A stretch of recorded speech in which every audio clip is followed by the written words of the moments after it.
அனைவருக்கும் அன்பான காலை வணக்கம். வீடியோ வர்றவங்க முடிஞ்சால் மேக்ஸிமம் வீடியோவில் வந்துருங்க. ஏன்னா டாக்டர் ஏற்கனவே சொல்லியிருந்தாங்க, சிலர் வந்து அவங்க கடையை ஓப்பன் பண்ணிச்சு இந்த லைட்டிங் அங்கே வரணும் அப்படின்னு விரும்பினாங்க. அதனால் வீடியோ ஆன் பண்ண முடியக்கூடியவர்கள் ஆன் பண்ணி வச்சுக்கோங்க, நல்லது. அனைவருக்கும் மீண்டும் எனது அன்பான காலை வணக்கம். அதாவது நேற்றைக்கு கடந்த 2 நாளா கேள்வி கேட்டிருந்தேன். அதிகாலையில் ஏன் எழ வேண்டும் அப்படிங்கிற கேள்வி இருக்கு. அதுல இங்க கேள்வி கேட்டதுக்கு அங்க பதில் சொன்னாங்க. யூடியூப்ல இருந்து ஒருத்தர் பதில் சொன்னாரு. நீங்க அந்த தசவாயுகளை பத்தி இன்னும் சொல்லவே இல்லை. நானும் 2-3 நாளா பார்த்துக்கிட்டு இருக்கேன். ஆரம்பிக்கிறீங்க, முடிச்சிடுறீங்க, ஆரம்பிக்கிறீங்க, முடிச்சிருங்க, அது சீக்கிரம் முடிங்க, அதை ஏன் காலையில் எழணும் அப்படின்னு நிறைய கேட்டிருந்தாங்க. நிறைய பதில்கள் இருந்தது. பெரும்பாலானவர்கள் பதில்கள் வந்து பிராணாசக்தி வருது அப்படின்னு சொல்றாங்க. என்னுடைய தனிப்பட்ட கருத்து என்னன்னு கேட்டாக்க, அதிகாலையில் பிராணசக்தி என்பது இல்லை, குறைவு. பிராணசக்தி என்பது ஏன் அப்படின்னு சொல்றேன்னா, இயற்கையில் சூரிய ஒளி பட்டுதான் தாவரங்கள் ஆக்சிஜனை உற்பத்தி செய்கிறது. அப்போ பிராணசக்தி ஒண்ணு கிடைக்கணும் அப்படின்னு சொன்னாக்க, சூரியன் உதித்த பிறகு தாவரங்கள் ஒளிச்சேர்க்கை நடைபெற்றுதான் கொடுக்க முடியும். அப்போ இரவு தொடங்கிய பொழுது சூரியன் மறைந்த பிறகு ஒளிச்சேர்க்கை என்பது நடைபெறுவது இல்லவே இல்லை, நடைபெறுவதே கிடையாது. அப்போ இரவு நேரங்களில் ஆக்சிஜன் என்பது படிப்படியாக குறைந்து கொண்டே வரும். அப்போ படிப்படியாக குறைஞ்சிட்டு வரும்பொழுது இரவு நேரங்களில், குறிப்பாக விடியற்காலை அப்படிங்கும்போது ஆக்சிஜன் என்பது பிராணசக்தி என்பதும் குறைவு. பெரும்பாலும் இயற்கையான மரணங்கள், ஏஜ்டு பீப்புள், வயதானவர்கள் இயற்கையான மரணங்கள் அடைகிறது எந்த நேரத்தில்னா விடியற்காலையில தான் இருக்குது. 3 to 5 இந்த நேரத்துல. ஏன் அப்படின்னு சொன்னாக்க, அந்த நேரத்தில் ஆக்சிஜனுடைய அளவுங்கிறது மிகவும் கம்மியாக இருக்கும். அப்போ அவர்கள் உடலுக்கு தேவையான ஆக்சிஜனை எடுத்துக்கொள்ள முடியாத சூழலில் அந்த இயற்கையான மரணம் நடைபெறும். ஏன் நடக்கல, ஆக்சிஜன் கம்மியா இருக்குன்னாக்க, அதான் சொல்றேன், ஆக்சிஜன் ஒளிச்சேர்க்கை நடைபெறுவது இல்லை, சூரியன் இல்லாததுனால ஒளிச்சேர்க்கை. அதனால ரொம்ப பேர் சொல்றாங்க காலையில் பிராணசக்தி. காலையில் பிராணசக்தி என்பது இல்லை. பிராணசக்தி என்பது குறைவு, இல்லைன்னு சொல்ல முடியாது. பிராணசக்தி இல்லைன்னா யாருமே இருக்க முடியாதான், குறைவு. அதைத்தான் வந்து சித்தர்கள் வந்து வெரி கிளியரா சொல்லிருக்காங்க. அதை வந்து உயிர்ப்பு, இந்த 3 to 9 அப்படிங்கிறது உயிர்ப்பு பொழுது, உயிர் பொழுது அப்படின்னு சித்தர்களுடைய பழமையான விஷயத்துல எழுதப்பட்டிருக்கிற நூல்கள்ல இருக்குது. உயிர்ப்பு பொழுது, உயிர் பொழுது. ஏன் உயிர் பொழுது அப்படின்னா, அதாவது இப்போ இந்த இந்த பூமியை பொறுத்தும் முழுவதுமாக காற்று வந்து வியாபித்திருக்குது, முழுவதுமாக காற்று அலைந்து கொண்டிருக்கிறது. இந்த காற்று நம்முடைய உடலில் சுவாசத்தின் வழியா உடலில் உள்ளே செல்கிற பொழுது அது சுவாசமாக மாறுகிறது. சுவாசம் சொல்றோம், அதே காற்று தான் உடம்புல போனா அது சுவாசம் அப்படின்னு சொல்றோம். அந்த சுவாசம் இருக்கின்ற வரைதான் உடலில் உயிர் இருக்கும். அப்போ இன்டைரக்டா உயிர் என்பது, டைரக்டாவே உயிர் என்பது காற்று, காற்று என்பது உயிர். ஆக வெளியில் காற்று என்கின்ற பொழுது சுவாசமாக மாறி உடலில் இயங்குகின்ற பொழுது அதை உயிர் என்கிறோம். அப்போ சுவாசம் என்பது உயிர் சக்தி. இந்த உயிர் சக்தி என்பது காற்று தான் உயிரை இயக்கமாக மாற்றிக்கொண்டு இருக்கிறது. அப்போ இந்த உயிர் சக்தி என்பது, அதாவது காற்று என்பது 24 மணி நேரம் சுவாசித்துக் கொண்டிருக்கிறோம். ஆனால் நம் உடலில் ஏற்கனவே சொல்றது 37 ட்ரில்லியன் உடலில் இருக்கக்கூடிய செல், மனித செல்கள் அப்படிங்கிறது 37 ட்ரில்லியன், 37 லட்சம் கோடி சராசரியா அவ்வளவு இருக்கு. அப்போ ஒவ்வொரு செல்லிலும் சர்க்காடியன் கிளாக், பயாலஜிக்கல் கிளாக், உயிரியல் கடிகாரம் இருக்குது. அந்த கடிகாரத்தின் அடிப்படையில் தான் உடல் இயங்குகிறது. அந்த கடிகாரத்துல எப்படி ப்ரீ பிளான்டா அமைக்கப்பட்டிருக்குன்னா, ஏற்கனவே முழுமையா அதை சொல்லியிருக்கிறேன். 2 மணி நேரத்திற்கு ஒரு முறை அது மாறிக்கொண்டிருக்கிறது. அதுல பர்டிகுலரா நாம் எடுத்துக்கிறது இந்த 3 to 5. இந்த 3 to 5 இந்த 2 மணி நேரத்தில் நுரையீரல் சுவாசம். நுரையீரல் சுவாசம் அப்படிங்கிறது காற்றுக்கான பொழுது. இந்த பொழுதில் நீங்கள் எந்த அளவிற்கு ஆக்சிஜனை உட்கொள்கிறீர்களோ அந்த அளவிற்கு அது நம்ம உடலில் பலத்தை கொடுக்கிறது, வலுவை கொடுக்கிறது. இன்னும் குறிப்பா சொல்ல போனோம்னா, இப்போ ஒருத்தர் தூங்கி காலைல எழுந்திருக்கிறாரு, எழுந்திரிச்ச உடனே டெய்லி காலைல 1 லட்சம் 1 லட்சம் கொடுக்குறோம், போய் செலவு பண்ணுங்க. அரிசி பருப்பு என்னென்ன இது வாங்கிக்கிறாங்க, எங்கெங்க சுத்தணுமோ சுத்தணும். எல்லாத்துக்குமே தேவை அடிப்படை பணம். பணம் காலையில ஒவ்வொருத்தரும் 1 லட்சம் கொடுத்துட்டா எந்த பிரச்சனையுமே இல்லை, ஜாலியா சுத்திட்டு வரலாம். அதே மாதிரி இப்போ மனித வாழ்வியலுக்கு எந்த அளவுக்கு பொருளாதாரத்தில் பணம் மிகவும் முக்கியமாக இருக்கிறதோ அதே அளவிற்கு நம்முடைய வாழ்க்கை, ஒரு மனிதன் உயிரோடு இருப்பதற்கு 100% அடிப்படையாக இருப்பது சுவாசம். அந்த சுவாசத்தினுடைய டெபாசிட், அந்த டைமிங்கிறது 3 to 5. இது உயிர் பொழுது என்று சித்தர்கள் சொல்லியிருக்கிறாங்க. அப்போ அந்த காற்று எப்படி மாறுகிறது, இது பெரும்பாலுமே அறிவியல் ஆக்சிஜன் அப்படிங்கிறது மட்டும்தான் சொல்லுது. ஆக்சிஜன் அதோட நிறுத்துது, பிராணசக்தி அல்லது ஆக்சிஜன் இப்படி சொல்றாங்க. ஆனால் சித்தர்கள் அதை உள்ள டிவைடிங் பண்றாங்க.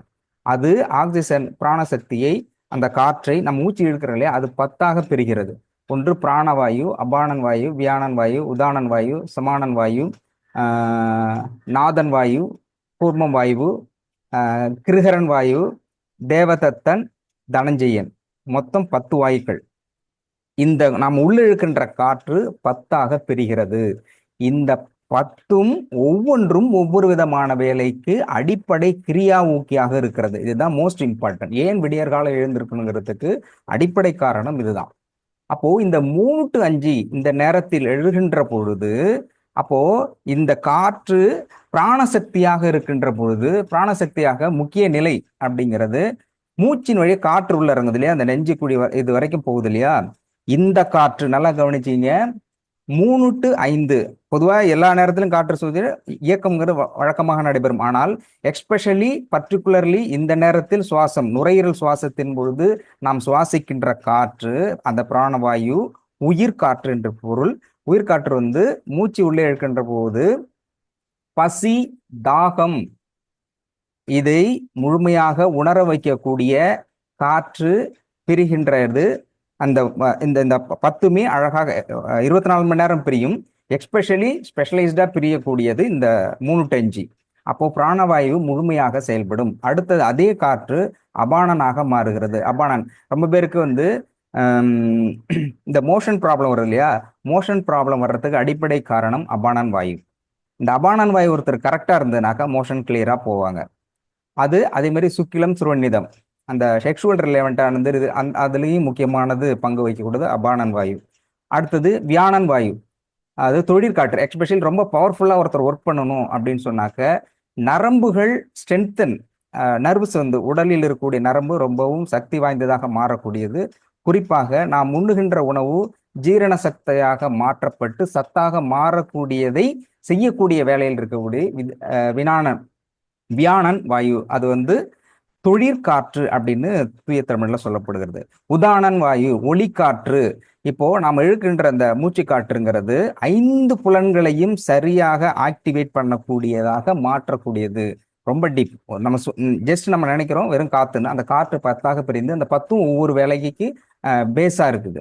அதே மாதிரி சமானன் வாயு, அதாவது நிரவல் காற்று. உணவு இப்போ உடம்புல மற்ற எல்லா பாகத்துக்கும் 5 பாகங்கள் உடத்துல அத்தனை பாகங்களுக்கும் சமமாக காற்றை எடுத்து செல்லக்கூடிய வேலையை செய்யக்கூடியது சமானன் வாயு. கூர்மம் வாயு, இது இமை வாயு அப்படின்னு சொல்றாங்க. இமைனா கண், அதாவது உணர்ச்சி பெருக்கள் ரொம்ப எக்ஸைட்டமெண்டா இருக்கிறது, அழுறது, சிரிக்கிறது, இந்த எக்ஸ்போஸ் கண் வழியாக காட்டக்கூடிய அனைத்து கண் உயிர் சக்தி. அதனாலதான் சிலர் உயிரோடு இருந்துட்டாங்கலாம் கண்ணை பார்க்கறது. அதே மாதிரி 15 நாள் எனக்கு தெரிஞ்சு, அதாவது ஒரு உயிர் இயற்கையாக ஒருத்தர் மரணிக்கிறாருன்னா பார்க்கும்பொழுது நிலா தெரியல, மூக்கு தெரியலன்னா 15 நாள், நிலா தெரியலன்னா ஒரு நாள், அது கணக்கு இருக்குது. இத்தனை நாள்ல அவங்களுக்கு தெரியலன்னா அதனுடைய மரணம்ங்கிறது இத்தனை நாளுக்குள் வரும் அப்படிங்கிறது. அப்ப கண்ணுங்கிறது உயிர் சக்தி உடையது. இந்த வேலையை செய்யக்கூடியது கூர்மம். இமை காற்று அப்படின்னு அந்த அந்த நம்ம சுவாசிக்கிற அந்த காற்றுங்கிறது இப்படி மாறுகிறது. அடுத்தது இமைக்காற்று, விழிக்காற்று. அதுல விழிக்காற்றுங்கிறது நாகன் அப்படின்னு சொல்ற நாகன் காற்று அல்லது விழிக்காற்று. இது பார்வை திறன், ஒருத்தர் எக்ஸாக்ட்லி பவர்ஃபுல்லா தெரியுது அப்படின்னாலும் பார்வை சரியாக தெரியலனாலும் இந்த வாயு அவர்களுக்கு சரியாக இயங்கவில்லை என்று பொருள். கிருஹரன் தும்மல் காற்று. தும்மல் உடலில் எது ஒத்துக்கலையோ, எது நமக்கு சரியா ஒத்துக்கலையோ அதை வெளியேற்றக்கூடிய வேலையை காற்றில் ஒரு பகுதியாக இருக்கக்கூடிய 10ல் ஒரு பகுதியாக இருக்கக்கூடிய தும்மல் காற்று, அது தும்மல் காற்று செய்கிறது. அப்போ அடுத்தது கொட்டாவின்னு சொல்றது ரொம்ப சாதாரணமா நினைக்கிறாங்க. ஆனால் கொட்டாவி என்பது என்னன்னா, உங்களுடைய உடலுக்கு தேவையான ஓய்வு இல்லை என்பதை வெளிக்காட்டக்கூடியது கொட்டாவி. இது தேவதத்தன் அப்படின்னு சொல்றாங்க. அப்போ இந்த வாயு அந்த மாதிரி இந்த வாயு வந்து உங்களுக்கு உடம்புக்கு எனர்ஜி தேவை, போய் ரெஸ்ட் எடுங்க அப்படின்னு சொன்னா இந்த வாயு வந்து கொட்டாவி வாயு. இந்த எல்லாவற்றையும் விட மிகச்சிறந்தது தனஞ்சயன் வாயு. இது வீங்க காற்று அப்படின்னு சொல்றாங்க. இதுனா இந்த 9ஐயும் சரியாக இயக்கக்கூடியது தான் இந்த தனஞ்சயன் வாயு. இதுல வந்து எப்படி சொல்றாங்கன்னாக்க இந்த ஜனஞ்சயம், அதான் அடிக்கடி சொல்றேன் ஃப்ரீக்குவன்சின்னு சொல்றதுக்கு ரீசன், இந்த காற்று ஒரு நொடிக்கு 224 அதிர்வுகளை கொண்டுள்ளது. இந்த அதிர்வுகள் இது ஒரு நொடிக்கு 200. இந்த வைப்ரேஷன்ல தான் இந்த 9 வகையான காற்றுக்களை அது இயக்குகிறது. அதை விடவும் தொப்புள் கொடியோட சம்பந்தம் 272,000 நாடி நரம்புகளையும் இயக்கக்கூடிய காற்று இந்த காற்றாக இருக்கிறது. அதே மாதிரி நல்ல கிளியரா கேட்டுங்க, சிசேரின் இல்லாமல் நார்மல் டெலிவரியா ஒரு குழந்தை பிறக்கணும்னா அதற்கு மிக முக்கியமானவை தனஞ்சயன் வாயு. இந்த வாயு மிக சரியாக செயல்பட்டால் கண்டிப்பா சுகப்பிரசவம் தான். ஏனால் பிரசவத்தில் கருவை வெளியேற்றக்கூடியதில் மிக முக்கியமாக இருக்கிறது இந்த வாயு. அதே மாதிரி இது நான் சொல்றது முழுவதும் திருமூலர் எழுதக்கூடிய அவருடைய திருமந்திரத்தில் இருக்கிறது. திருமணத்தில் அந்த பாடல் வந்து 653, 656, 863 இந்த பாடல் மிகச்சிறப்பாக. யாருகிட்ட உங்க வீட்டுல என்ன புக் இருக்கோ இல்லையோ, திருமந்திரம், திருவாசகம், திருக்குறள் இந்த புத்தகம் சும்மாவது வாங்கி வைங்க. என்னைக்காவது ஒரு நாள் ஃப்ரீயா இருக்கும்போது விளக்கத்தோடு எடுத்து படிங்க.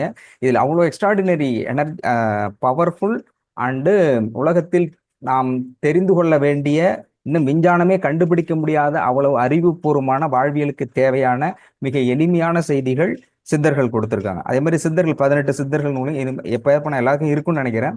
சப்போஸ் இல்லைன்னா சும்மா வாங்கி வீட்லயாவது வைங்க, பூஜையிலையாவது வைங்க. என்னைக்காவது ஒரு நாளாக சும்மா அப்படி காத்துல பெறலும் போது என்னதான் எழுதிருக்குன்னு பார்த்தா படிக்க ஆரம்பிக்கலாம். ஏன்னா அவ்வளவு செய்திகள் இதுல இருக்குது. ஸோ இந்த அதிகாலையில் எழ வேண்டும் என்பதற்கு இன்னொரு முக்கியமான நிறைய விஷயங்கள்ல நான் சொல்லணும்னு நினைச்சது இந்த விஷயம்தான். இந்த 3 to 5 ஏன்னா இந்த நேரத்தில் தான் நுரையீரல் தன்னுடைய கடமையை செய்கிறது. இந்த நேரத்தில் இருந்து தான் பிராணாயாமம் மற்ற விஷயங்கள், அதாவது யோக பயிற்சிகள் இந்த இடத்த செய்யும் பொழுது நுரையீரலை நீங்கள் எந்த அளவுக்கு ஸ்ட்ராங்கா வச்சிருக்கீங்களோ ஒரு நாளுக்கான முழுமையான ஆக்டிவிட்டிஸ் இந்த நேரத்தில் செய்கிறது. ஆனா பெரும்பாலும் நான் கேட்டவங்க சொல்றாங்க பிராணாசக்தி வருது, பிராணாசக்தி வருது. பிராணாசக்தி உண்மையில் காலையில் குறைவாகத்தான் இருக்கும். ஏன்னா சூரியன், தாவரங்கள் மூலமாக ஒளிச்சேர்க்கை மிக குறைவாக ஒளிச்சேர்க்கை இல்லாத பொழுது பரவரோட ஆக்சிஜன் கம்மியாயிடும். ஆனாலும் பிராணாசக்தி வருது. அது எப்படி? O3 ஓசோன் லேயர் ஃபார்ம் ஆகும். ஸோ அது அடுத்து சொல்றேன் எப்படி, நெக்ஸ்ட் செஷன்ல நாளைக்கு அடுத்து நாளை மறுநாள் சொல்றேன், நேரம் இருக்கும்போது சொல்றேன். அது எப்படி மற்ற ஆற்றல் எப்படி வருகிறது அப்படிங்கிறதும், அண்டு ஆல்பா, பீட்டா, தீட்டா இந்த வேவ் லென்த் எப்படி உடலில் ஏற்படுகிறது, அதே மாதிரி பிரெயின்ல என்னென்ன ஆக்டிவிட்டிஸ் இந்த நேரத்தில் நடக்குது அப்படிங்கிறது இன்னும் நிறைய சொல்லலாம். எல்லாம் டயர்ட் ஆகிட்டு பள்ளிக்கூடத்தில் உட்காந்து காலேஜில் உட்காந்த மாதிரியே இருக்கு அப்படின்னு. ஸோ இது வந்து சயின்ஸ். ஏன்னா ஏன் அதிகாலையில் எழ வேண்டும் அப்படின்னு நிறைய விஷயம் இருக்கு. சரி, கலோக்கியலா சொல்லுவோம். ரொம்ப பேர் சாமக்கோழி அப்படின்னு கேள்விப்பட்டிருப்பேன். சாமக்கோழி கூவுது. சாமக்கோழி எந்த டயத்துல கூவுன்னு தெரியுங்களா? யாருக்காவது? சாமக்கோழி இந்த டயத்துல கூவும். சாமக்கோழி கூவுகின்ற நேரம் இது. சாமக்கோழியா? நமக்கு கறிக்கடையில பாய் கொடுக்குற கோழி தான்ப்பா தெரியும்.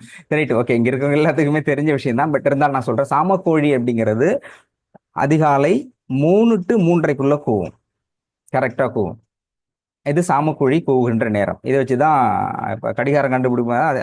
கிராமப்புறங்கள்ல இன்றைக்கும் கூட சாமக்கோழி குடிச்சு வாங்க கிளம்பலாம் அப்படின்னு போவாங்க. என்னுடைய கேள்வி, கரெக்டா அது எப்படி அந்த டயத்துல கூவுது? நமக்கு அலாரம் வச்சு எழுந்திருக்க முடிய மாட்டேங்குது. அது கரெக்டா எப்படி 3 மணிக்கு கத்துது? சப்போஸ் அது ஒரு தடவை கத்தும், 3 தடவை கத்தும், அதுக்கப்புறம் 3 to 3:30 கத்தும். ஒரு டயத்துல கரெக்டா 3னா 3 ஷார்ப்பா கத்தும். அது அதன் பிறகு அது விட்டுடுச்சுன்னா 5 மணிக்கு தான் திரும்ப சாமக்கோழி கூவும்.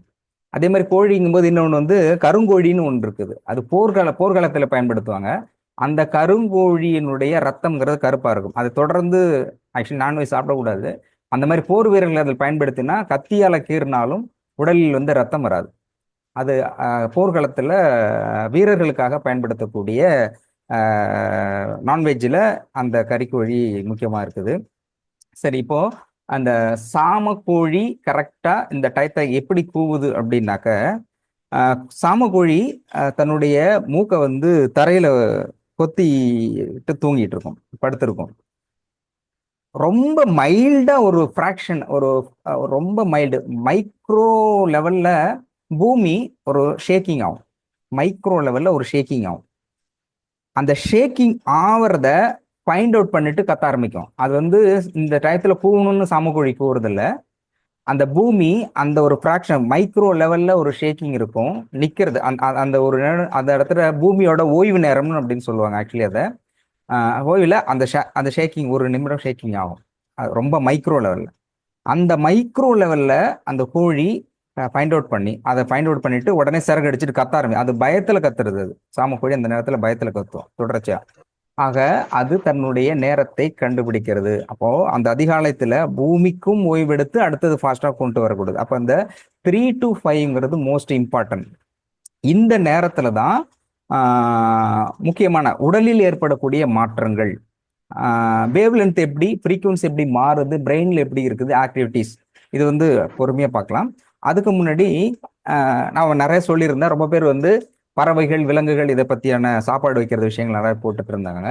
அதுல முக்கியமா வந்து பறவைகளை வளர்ப்பவர்கள் அல்லது யாராக இருந்தாலும் பறவைகளுடைய அதிகாலை பொழுதை கவனிங்க. அதோட ஆக்டிவிட்டிஸ் எப்படி இருக்கு அப்படிங்கிறத பார்த்தீங்கன்னா ரொம்ப பிரம்மாண்டமா இருக்கும்.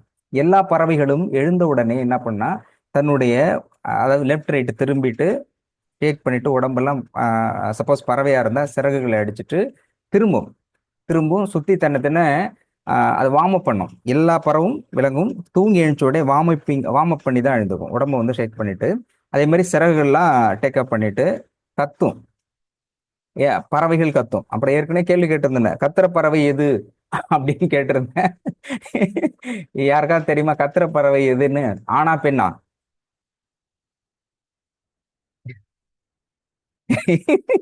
ஏற்கனவே சொல்லியிருக்கேன் நினைக்கிறேன்.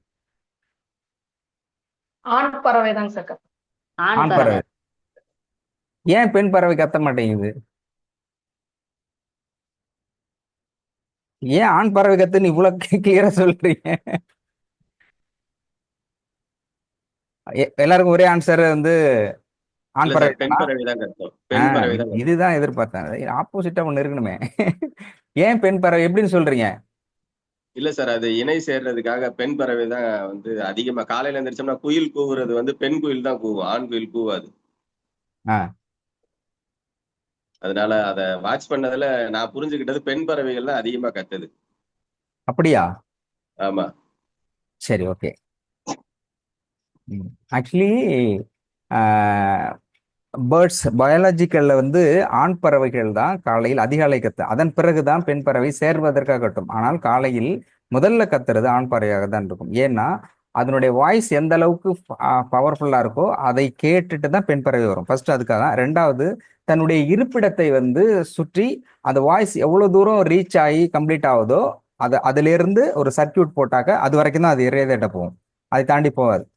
ஸோ அது அதன் பிறகு அதுல முக்கியமா அந்த பயாலஜிக்கல்ல அந்த ரிசர்ச் ஓரியன்டா அவர் சொன்னது என்னன்னா, அதிகாலையில் எழுந்து எந்த பறவை தன்னுடைய குரலை உயர்த்தி கத்துகிறதோ அந்த பறவை இடுகின்ற முட்டையாக இருந்தாலும் சரி, செயற்கையா இருந்தாலும் அது வலுவாக இருக்கும்.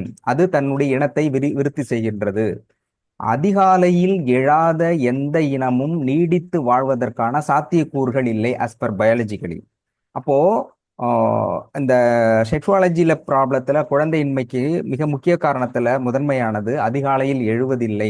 ரொம்ப லேட் நைட்டுங்கும் போது ஆட்டோமேட்டிக்கா பயாலஜிக்கல்ங்கிறது இந்த மாதிரி இருக்கு. உயிர்ப்பு சக்திங்கிறது இயற்கையாக படைக்கப்பட்ட உயிர்ப்பு சக்தி உடம்புல வந்து இந்த நேரத்தில் எழுகின்ற பொழுது அதற்கான உயிர்ப்பு சக்தி ஆட்டோமேட்டிக்கே உருவாகும். அது இல்லை அப்படிங்கிற பொழுது எந்த விலங்குகளுக்கும் வந்து இந்த பிரச்சனை வர்றதே இல்லை. தன்னுடைய இந்த டெலிவரி இஷ்யூவோ இல்லை குழந்தை இல்லைங்கிறது அந்த இது எந்த விலங்குகளுக்கு ஆட்டோமேட்டிக்காக அது இயல்பாக எல்லாமே இருந்து கொண்டு தான் இருக்கிறது. ஆனால் மனிதர்களுக்கு மட்டும்தான் அந்த பிரச்சனை வருது. ஏன்னா இவங்களுடைய வேலை பளுவின் காரணமாகவோ நம்ம எப்படி வேணாலும் இருந்துக்கலாம் அப்படிங்கிற மாதிரி மாறிக்கொண்டதனால் உடல்நிலை மாற்றம், உடல்நிலை நம்மளுடைய விஷயம் அப்படி வேணாலும் மாற்றிக்கலாம். ஆனால் பயாலஜிக்கல் இப்படிதான் செட் ஆயிருக்கு. நீங்க அப்படிதான் இருந்தாலும் அப்படி இருக்கும்போது தான் நமக்கு தேவையானது கிடைக்கும். ஈவன் தோ உடல் ஹெல்த்தாக இருந்தாலும், வெல்த் பணம் வர்றதாக இருந்தாலும், உடல் ஸ்ட்ரென்த்தாக இருந்தாலும் எல்லாமே இப்படி தான் நடக்கிறது. அதனால தான் இந்த அதிகாலையில் எழுவதில் ரொம்ப முக்கியம் 3 to 5. ஆக்சுவலி டாக்டர் எழுந்துச்சு அதுக்கப்புறம் படுக்கூடாதுன்னு சொல்றது. நான் சில பேர் அப்புறம் கூட படுத்துவங்க. ஆனால் தயவு செஞ்சு இந்த 3 to 5 எழுந்துச்சிருங்க.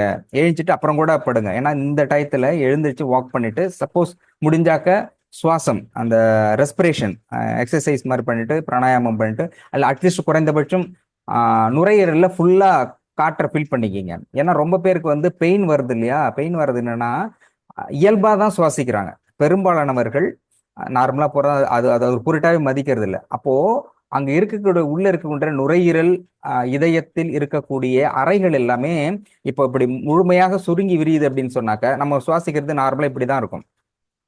அப்போ பல வருஷங்கள் இப்படியே இருந்துட்டு அதால திடீர்னு இப்படி ஃபுல்லா விரியும் பொழுது அப்போ பெயின் இருக்கும். அது உடனே வராது, லேட்டரான் வந்து ரிஃப்ளெக்ட் ஆகும். அப்போ தினமும் இந்த பயிற்சி வந்துட்டு மூச்சு பயிற்சிங்கிறதுல முக்கியமானது தான். ஃபுல்லா ஆக்சிஜன் நிரப்பி காற்று நிரப்பி நீங்க அதுக்கான ஒரு பயிற்சி ஒரு 5 நிமிஷம் கூட போதும். 5 நிமிஷம் முழுமையா காட்டுறதுன்னா அதுக்கு இயல்பான நிலைக்கு வந்துடும். இந்த அதிர்ச்சியை தாங்கக்கூடியது இது எல்லாமேங்கிறதுனா முக்கியமாக சுவாச பைகளை நீங்க அதிகமா ஃபில் பண்ணி அந்த ப்ராக்டிஸ் பண்ண ஆரம்பிச்சுட்டாக உடலுக்கு தேவையான சக்தி அதை எடுத்து வச்சுக்கும். இப்ப இந்த 3 to 5னா இந்த டயத்துல ஆக்சிஜன் லெவல் கம்மி, பிராணசக்தி இந்த டயத்துல கம்மி. ஏன்னா சூரிய ஒளிச்சேர்க்கை நடக்காதனால கம்மி. ஆனால் இருப்பதி அதிகமாக எடுத்துக்கொள்ளக்கூடிய தன்மை நுரையீரலுக்கு இருக்கும். கொஞ்சமா இருந்தாலும் அதை ஃபுல்லா கிரகிச்சுக்கும். அதனாலதான் இந்த டயத்துல எழுந்துச்சு முழுமையா பர்டிகுலரா சுவாச பயிற்சி செய்யணும். முடிஞ்சா வந்து அடுத்த நாளைக்கு எல்லாம் தான் நேரத்துல எழுந்திரும் இல்லையா? 4:30 மணிக்கு வச்சுட்டு 4:30 to 4:40 ஒரு 10 நிமிஷம் 5 நிமிஷம் வந்து பிரீத்திங் எக்ஸசைஸ் கொடுப்போம். அப்புறம் ஒரு 5 minutes மெடிடேஷன் ஒரு 10 நிமிஷம் கொடுத்துட்டு அதுக்கப்புறம் சாங் பண்ணுவோம். பட் உடலுக்கு நல்லது. அப்புறம் கூட நீங்க தூங்கிக்கலாம். ஸோ அதனால எழுந்திருக்கணும் அப்படிங்கிறது ரொம்ப முக்கியம்.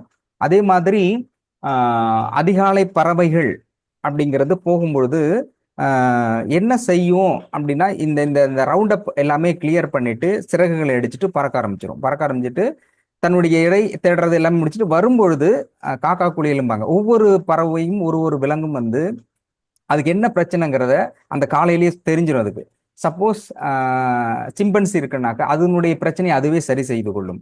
அதே மாதிரி நாய் வளர்க்குறதுல ரொம்ப முக்கியமா இன்னொரு விஷயம் என்னன்னா ரொம்ப பேர் என்ன சொல்றாங்கன்னா வீட்டுல நாய் வளர்க்குறாங்க இல்லையா? வீட்டுல வளர்க்குறதுக்கும் தெருநாய்களுக்கும் வித்தியாசத்துல ஒரு டிஃபரன்ஷியேட் பண்ணியிருக்காங்க. வெளியில் விடப்படுகின்ற நாய் என்ன பண்ணுதுன்னா குளம் குட்டை இருக்குல்ல தண்ணி எல்லாமே குடிக்க ஆரம்பிச்சிடும் ஒவ்வொன்றும். அப்போ அந்த மாதிரி பல தண்ணீரை அது குடிக்கும் பொழுது அந்த உடல் அந்த சூழலுக்கு ஏற்ற மாதிரி மாறிக்கொள்ளுகிறது. அப்படி மாறுகின்ற பொழுது அந்த வளர்க்கப்படுகின்ற அல்லது தெருநாய்கள் அதுவாக இயல்பாக வளரக்கூடிய நாய்கள் வந்து அதுக்கு ஏற்படும் பிரச்சனைகள் நோய்கள் எதுவாக இருந்தாலும் அது தன்னைத்தானே சரி செய்து கொள்ளக்கூடிய ஆற்றலை பெறுகிறது. ஆனா வீட்டுல கட்டி போட்டு வளர்க்கப்படுகின்ற நாய்ங்கிறது ஒரு லெவலுக்கு மேல போகும்பொழுது எதிர்ப்பு சக்தி இல்லாததாக மாறிவிடுகிறது. பெரும்பாலும் இயற்கை விலங்குகள் தொந்தி தொப்பைமா சுகர் பிபி இதெல்லாம் வருது. அப்புறம் இன்னொருத்துக்கு போய் பார்த்தேன், இப்போ அதுக்குன்னு பெட் அனிமல்ஸ் டாக் அதுக்குன்னு கிளினிக்லாம் வச்சிருக்காங்க. அது ஈவன் தான் இங்க சாப்பாடு பிபி சுகர் கெட்டு போயிட்டாலும் இப்ப விலங்குகளுக்கு அந்த மாதிரி மாத்திடுறாங்க. அது மாதிரி இவங்களுக்கு மாதிரி அவங்களும் நினைச்சிட்டு எப்படி பண்றாங்க? அப்படி இல்லை, அது இயற்கையான வளர்ப்புங்கிற தனி. அட்லீஸ்ட் அதை கொஞ்சம் ஃப்ரீயா வாக்கிங் விட்டுட்டு ரொம்ப தூரம் போயிட்டு கூட்டு வந்து ஒரு 2-3 மணி நேரம் அதை அலைய விடும். அதை ஃப்ரீடம் கொடுத்துட்டு அப்புறம் கூட வளர்க்கலாம். பட் பேசிக்கா அந்த பிரச்சனை இருக்கிறதுனால அதுவும் சுகர் பிபி அந்த மாதிரிலாம் நாய்க்கும் வர ஆரம்பிச்சிருது.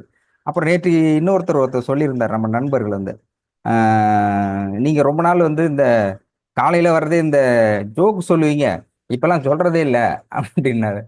இல்ல இல்லப்பா நமக்கு நேரமே கிடைக்கிறது இல்லை அப்படின்னா. இருந்தாலும் இன்னைக்கு ஒரு சொல்லுங்க அப்படின்னு போட்டு போன்ல பேசினார். சரி சொல்லுவோம், ஆனா ஜோக்கா இருக்கான்னு தெரியாது, டைம் பீங் சொல்லி பார்ப்போம் அப்படின்னு. ஒருத்தர் ஒரு மருமகன் ஒரு திருமணம் ஆகி ஒரு 2 வருஷம் கழிச்சு தன்னுடைய மாமனாருக்கு ஒரு லெட்டர் எழுதுறார். அன்புள்ள மதிப்பிற்கும் மரியாதைக்கும் உரிய பெருந்தன்மையுடைய மாமனார் அவர்களுக்கு அப்படின்னு ஆரம்பிச்சுட்டு நிறைய எழுதுற ரொம்ப மகிழ்ச்சியா. அப்புறம் சொன்ன குறிப்புன்னு கீழே போட்டு எழுதினாரு. நீங்கள் திருமணமான முதல் ஆண்டில் உங்களுடைய மகளை அழைத்து வீட்டிற்கு சென்று விட்டீர்கள், மிகுந்த மகிழ்ச்சியை தந்தது. தற்போது 2ஆம் ஆண்டு நடந்து கொண்டிருக்கிறது, ஆடியும் பிறந்து விட்டது, 4-5 தேதிகள் ஆகியும் விட்டது. ஆனாலும் உங்களுடைய மகளை அழைத்து செல்வதற்கான அறிகுறிகள் எதுவும் தென்படவில்லை என்பதால் இந்த கடிதம் கண்டவுடன் உடனடியாக தந்தி போல் பாவித்து வந்து தங்களுடைய மகளை அழைத்து செல்லுமாறு அன்போடு கேட்டுக்கொள்கின்றேன் அப்படின்னு திரும்ப பின் குறிப்பு மேல் ஒன்று போட்டு, வேண்டுமானால் இந்த முறை நான் உங்களுக்கு தேவையான மோதிரம் நகைகளை வேண்டுமானால் போட்டு அனுப்புவதற்கு தயாராக இருக்கிறேன் அப்படின்னு ஒரு லெட்டர் எழுதினாராம். அவரு போயிட்டு திரும்ப அவரு பதில் லெட்டர் போட்டாராம். ஏற்கனவே போட்டதை விட இன்னும் நான் அதிகமாக போடுறேன், அவங்க அங்கேயே இருக்கட்டும் அப்படின்னு சிலர் சொல்லியிருக்கிறது. ஏற்கனவே ஒரு ஒரு 4-5 ஆண்டுக்கு முன்னாடி ஒரு லெட்டர் ஒன்று படித்தேன், இந்த மாதிரி இருக்குது அப்படின்னு சொல்லிட்டு. So anyway, make it happiness, வாழ்க்கையை மகிழ்ச்சியாக நாம் வாழ கற்றுக்கொள்ள வேண்டும்.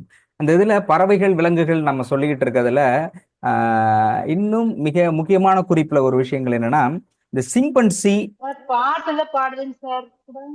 யாருங்கோ அது? யாருமா? யாரோ சொன்ன என்னதுன்னா? ராதிகா மேடமா? ராதிகா மேடமா? வளர்மதி மேடமா? ஹலோ, சரி, ஓகே. அதே மாதிரி நன்றாக பறவைகளையும் விலங்குகளையும் கவனிக்கின்ற பொழுது அதிலிருந்து செய்திகள் நிறைய எடுக்க முடியும். அதனாலதான் தமிழர்கள் வந்து பள்ளிக்கூடங்களைங்கிறது பாடசாலை அப்படின்னு வச்சிருந்தாங்க. பாடசாலை அப்படின்னா என்னன்னா, நீங்கள் சாலையில் சென்று கொண்டு இருக்கின்ற போது உங்களுக்கு தேவையான பாடங்களை கற்றுக்கொள்ளலாம். சாலை முழுதும் பாடங்கள் இருக்கிறது, அதுதான் பாடசாலை அப்படின்னு பேர் வச்சிருக்காங்க. அதுல குறிப்பா பறவைகளுக்கும் விலங்குகளுக்கும் நிறைய பெக்குலியர் ஸ்டேட்மெண்ட் நிறைய இருக்கும். இப்போ கிளிகள் வளர்க்குறோன்னா, கிளிகள் வந்து வீட்டில் வளர்க்குறது, அந்த அந்த பெட் டாக்ஸு, பெட் பேர்ட்ஸ் அப்படின்னு வளர்க்குறது, அது விருப்பத்தின் அடிப்படையில் அப்படி வளர்க்குறாங்க. பட் இருந்தாலும் அது சுதந்திரமாக விடணும். அப்போ விடும்பொழுது நான் வந்து மதுராந்தகத்தில் இருக்கும்பொழுது ஒரு இடத்துல பார்த்துட்டு இருந்தேன். அவங்க வந்து நிறைய புறாக்கள் வளர்க்குறாங்க. புறாக்கள் அதே மாதிரி இணை சேருகிறது அப்படிங்கிறது வந்து அது ஒவ்வொன்றுக்கும் ஒரு ஒரு ஆக்டிவிட்டிஸ் இருக்கும். புறாக்களும் கிளிகளும் அது அது எப்படி எப்படி ஆக்டிவிட்டிஸ் இருக்கு, அதுக்கான பயாலஜிக்கல் டேட்டாஸ் எல்லாம் பார்த்தோம்னா ரொம்ப அட்டகாசமா இருக்கும். அதுல ஒன்னொன்னுமே ஒவ்வொரு வித்தியாசமா இருக்கும். அதை ரசிக்கக்கூடியதாகவும் பிரமிப்பு. நம்ம நினைக்கிறோம் இல்லையா, பிரம்மாண்டம் அப்படின்னா ஒரு சில படங்கள் பிரம்மாண்டமா இருக்கு அப்படின்னு சொல்றோம். சிலது வந்து உலக அதிசயம் 7. எனக்கு தெரிஞ்சு நம் கண்ணுக்கு தெரிந்த ஒவ்வொரு உயிரினமும் ஒவ்வொரு விதமான பிரம்மாண்டத்தை வைத்திருக்கிறது. அது குறிப்பா கழுகு இருக்கு இல்லையா, கழுகு தன்னுடைய இணையை எப்படி செலக்ட் பண்ணுது அப்படின்னா, ஒரு பெண் கழுகு ஆண் கழுகு 2 இருக்குன்னா, அதுல பெண் கழுகு தன்னுடைய ஃபியூச்சர் ஹஸ்பண்ட் யாரு, உட்பி யார் அப்படின்னு செலக்ட் பண்ணுதுன்னா, ஒரு குச்சி இருக்கும். குச்சி எடுத்துக்கிட்டு தூரத்துல பறக்கும். அதுல வந்து ராஜாளி பறவை இருக்கு இல்லையா, ராஜாளி பறவை ரொம்ப அட்டகாசமா இருக்கும். ஒரு ஒண்ணுக்கும் ஒரு ஒரு கேரக்டர் இருக்குது. அது எறும்புல இருந்து, ஈகில இருந்து, குரங்குகள்ல இருந்து, யானைகள்ல இருந்து அதோட ஒரு ஒரு கேரக்டர் இருக்கும். காடுகளில் எப்படி அது அதோட ஆக்டிவிட்டிஸ் இருக்கு. ஒரு மனிதன் புதிதாக வந்தா அது நீங்க உள்ள சப்போஸ் போயிட்டீங்கன்னா, நீங்க உள்ள போய் ஒரு 5 நிமிஷத்துக்கு கிட்டத்தட்ட காடு முழுவதுமாக ஒரு மனிதர் வந்திருக்கிறாங்கன்னு எல்லா வளங்களுக்கும் இன்டிமேஷன் போயிடும். அதோட சிக்னல்ஸ் அட்டகாசமா போகும். அதுல வந்து ராஜாளி பறவை என்ன பண்ணா, இருக்கிறதுலயே அந்த காட்டுல இருக்கிறதுலயே மிகப்பெரிய மலை எதுவோ அந்த மலையை செலக்ட் பண்ணும். அந்த மலையில உச்சியில எது மிகப்பெரிய மரமா இருக்கோ அந்த மரத்துல தான் செலக்ட் பண்ணும். இருக்கிறதுல எது ஹைலைட்டோ அதை தான் செலக்ட் பண்ணும். அப்படி செலக்ட் பண்ணும் பொழுது அது தனக்கு உட்பி யார் வரணும், தன்னுடைய ஃபியூச்சர் ஹஸ்பண்ட் யாருன்னு செலக்ட் பண்றதுன்னா எல்லாத்தையும் ஒரு கூப்பிடும். யாரா லைக் பண்றீங்களோ எல்லாரும் வாங்க அப்படின்னு ஒரு கமாண்ட் கொடுக்கும். நிறைய பறவைகள் வரும். அப்போ இந்த பெண் பறவை என்ன பண்ணும், ஒரு குச்சி இருக்கு இல்லையா, குச்சி எடுத்துக்கிட்டு அப்படியே ஃப்ளை பண்ணும். மேல பறந்துகிட்டே இருக்கும். பறந்துகிட்டு இருக்கும் பொழுது அக்கேஷனலா திடீர்னு என்ன பண்ணுன்னா, ஒரு டைமிங்ல டக்குன்னு அந்த குச்சியை கீழே போடும். அப்போ எப்போ போடுதுன்னே தெரியாது. பெரும்பாலுமே அப்படிதான். எப்போ என்ன நடக்கும் அப்படிங்கிறது அந்த காலத்திலே இருந்து இருக்கு. பிரெயினோட சைக்காலஜிக்கல். அந்த குச்சை போடும்பொழுது எந்த ஆண் பறவை அந்த குச்சி கீழாம கேட்ச் பண்ணுதோ அதுதான் அவங்களுடைய அவங்களுடைய ஹஸ்பண்டா அதை டிசைட் பண்ணும். ஏன் அப்படி டிசைட் பண்ணுது அப்படின்னாக்க, இந்த மலை உச்சியில் இருக்கக்கூடிய மரங்கள் இருக்கு இல்லையா, மரங்கள்ல கூடு கட்டி குஞ்சுகள் பொரிக்கும். குஞ்சுகள் பொரிக்கின்ற பொழுது சப்போஸ் எப்பயாவது குஞ்சுகள் தவறி கீழே உழுது அப்படின்னாக்க, உடனே இந்த ஹஸ்பண்டுக்கு ஆணுக்கு என்ன வேலைன்னா உடனே கேட்சப் பண்ணி அந்த குழந்தைய பிடிக்கணும். அப்போ முதல்ல இந்த ஆளுக்கு நம்மளுடைய குழந்தைய வளர்க்குறதுக்கு கெப்பாசிட்டி இருக்கான்னு அது டெஸ்ட் பண்ணுது. ஸோ டெஸ்ட் பண்ணும்பொழுது முதல் டெஸ்ட்டுங்கிறது இப்படி தான். அதன் பிறகு அதை வளர்க்கின்ற பொழுது ஒருவேளை பெண் பறவை போனாலும் ஆண் பறவை அந்த குஞ்சுகளை 24/7 பெண்ணை விட ஆண் பறவை ரொம்ப அதிகமாக அக்கறையோட அதை பார்த்துக்கணும். ஏன்னா அந்த பேசிஸ்லாம் அது முதல்ல செலக்டே பண்ணுது. நீ ஒழுங்கா பார்த்துக்கியா அப்படிங்கிறத அது செலக்டிங் பண்ணுது.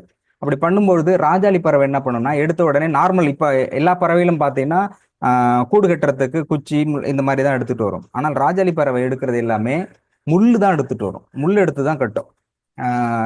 பறவை இல்லை கூடு ஃபுல்லாக முள்ளால தான் கட்டும். முள்ளால கட்டிட்டு அதன் பிறகு ஸ்பாஞ்ச் அந்த சின்ன சின்ன அந்த ரொம்ப மிருதுவா இருக்கிறத எடுத்து வச்சுட்டு அதன் பிறகு தன்னுடைய இறகுகள் இருக்கு இல்லையா, மிருதுவான மெல்லிய அந்த இறகு இருக்கு இல்லையா, அந்த இறகை அப்படியே கொத்தி கொத்தி வச்சுட்டு அந்த ஸ்பாஞ்சா வச்சுட்டு ரொம்ப மெதுவா இருக்கும். அப்போ குஞ்சு பொறிக்கின்ற பொழுது குஞ்சு பொறிச்சிட்டு அதை வறுக்கும் பொழுது எல்லாம் ஸ்மூத்தா இருக்கும். அந்த டயத்துல அங்க இருக்க குஞ்சுகள் என்ன நினைக்கணும், இது விட்டுட்டு போகக்கூடாது, இந்த மாதிரி ஒரு சொபிசிட்டடான லைஃப் உலகத்துல எங்கேயுமே கிடைக்காது அப்படின்ட்டு ரொம்ப ஜாலியா அதுக்குள்ளே சுத்திட்டு இருக்கும். ஒரு சர்டன் கேஸ், ஏன்னா அது ஜாலியா இருக்கலாம், ஆனா அது பிறந்து ஜாலியா இருப்பதற்காக இல்லை. அப்போ அது என்ன பண்ணும், அங்கேயே சுத்திட்டு இருக்கும்போது அந்த பெண் பறவை அந்த இருக்கிற அந்த ஸ்பான்சஸா இருக்கிறது இல்லையா, அந்த ஸ்பான்சஸ் எல்லாமே எடுத்து விட்டுரும். கொஞ்சம் கொஞ்சமா ஓரமா எடுத்து விட்டுரும். அப்போ ஓரமா இங்கே முள்ளு குத்த ஆரம்பிச்சிடும். இந்த குஞ்சு பறவை எங்க போகும்போது முள்ளு குத்துனா அந்த அம்மா அப்பதான் பார்க்கும், சரியான காவாலி குடும்பமா இருக்கும் போல இருக்கு. நல்லா இருந்ததெல்லாம் கோத்து விட்டு இப்போ முள்ளுல நடக்க வைக்கிற மாதிரி அந்த இடத்துக்கு மட்டும் போகாது, சுத்தி சுத்தி இந்த பக்கமே யூ டர்ன் போட்டுக்கிட்டே நிற்கும். அப்போ என்ன பண்ணா இந்த பக்கம் ஒதுங்கி இருக்கும்போது அப்ப தாய் பறவை அண்டர்ஸ்டாண்ட் பண்ணிக்கும். அப்போ இதுக்கு சொபிசிகேட்டடா இருக்கிறதுக்கும் முள்ளு குத்துறதுக்கும் இதுக்கு டிஃபரன்சியேஷன் தெரியுது அப்படிங்கிறத அண்டர்ஸ்டாண்ட் பண்ணிக்கும். திரும்ப ஒரு 2 நாள் கழிச்சு என்ன பண்ணும், அதெல்லாமே கழட்டி விட்டுரும். இதுக்கு அதெல்லாம் எடுத்து விட்டோன்னே திரும்பவும் அங்க எங்க போனாலும் குத்த ஆரம்பிச்சோடனே சொல்லும், இதுக்கு இந்த அம்மாட்ட இருக்கிறது வேற எங்கேயாவது போயிடலாம் போல இருக்குன்ட்டு அது என்ன பண்ணும், 2 தடவை பார்க்கும். அப்ப என்ன பண்ண அந்த பறவை அங்கிருந்து எடுத்து ஆண் பறவைகிட்ட சொல்லிடும், நீ உனக்கு வேலை வந்துருச்சு பார்த்துக்கோ அப்படின்னு. அப்ப எடுத்து என்ன பண்ணும், அங்கிருந்து தன்னுடைய குஞ்சுகளை பறக்க வைக்கும். அங்கிருந்து எடுத்த உடனே மலையிலிருந்து தான் குஞ்சுகள் பறக்கும்.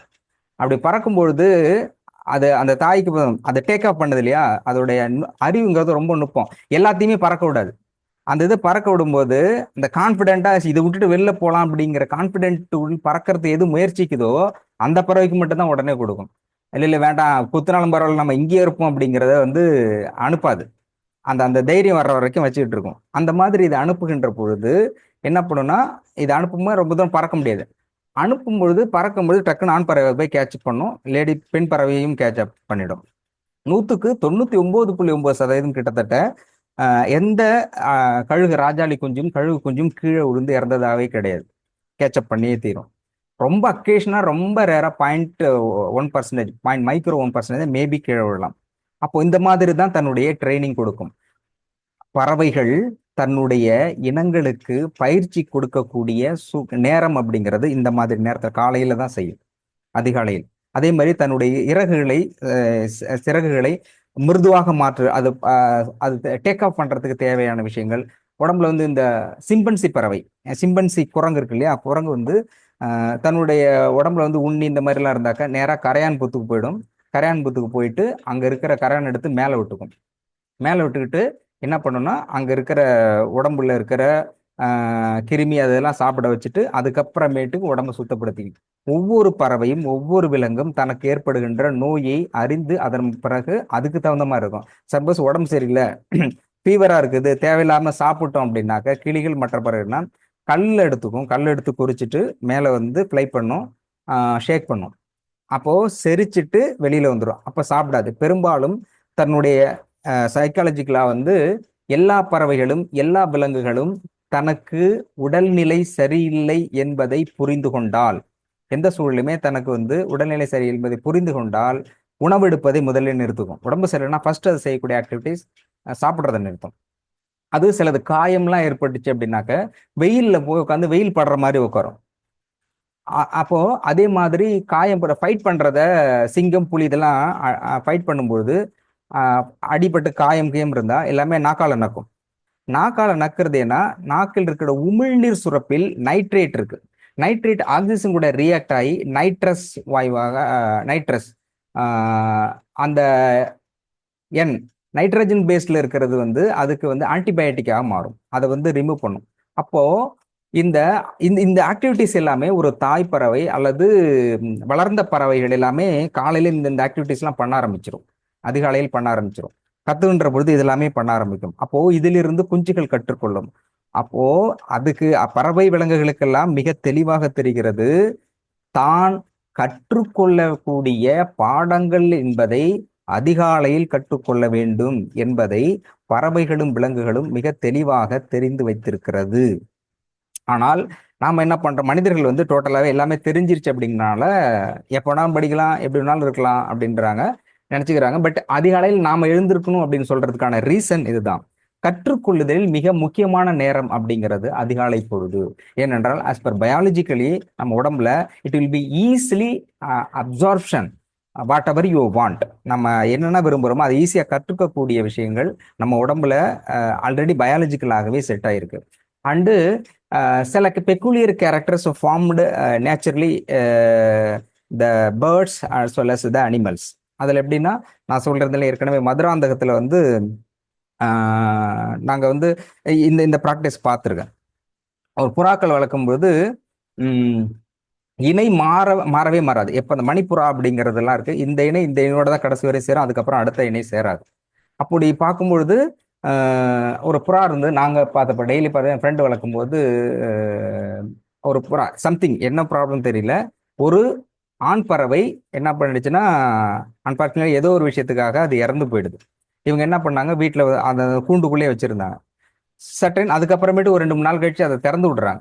ஆண் பறவை திறந்து பெண் பறவை, ஆண் பறவை இறந்துருச்சு, பெண் பறவை திறந்து விடுறாங்க.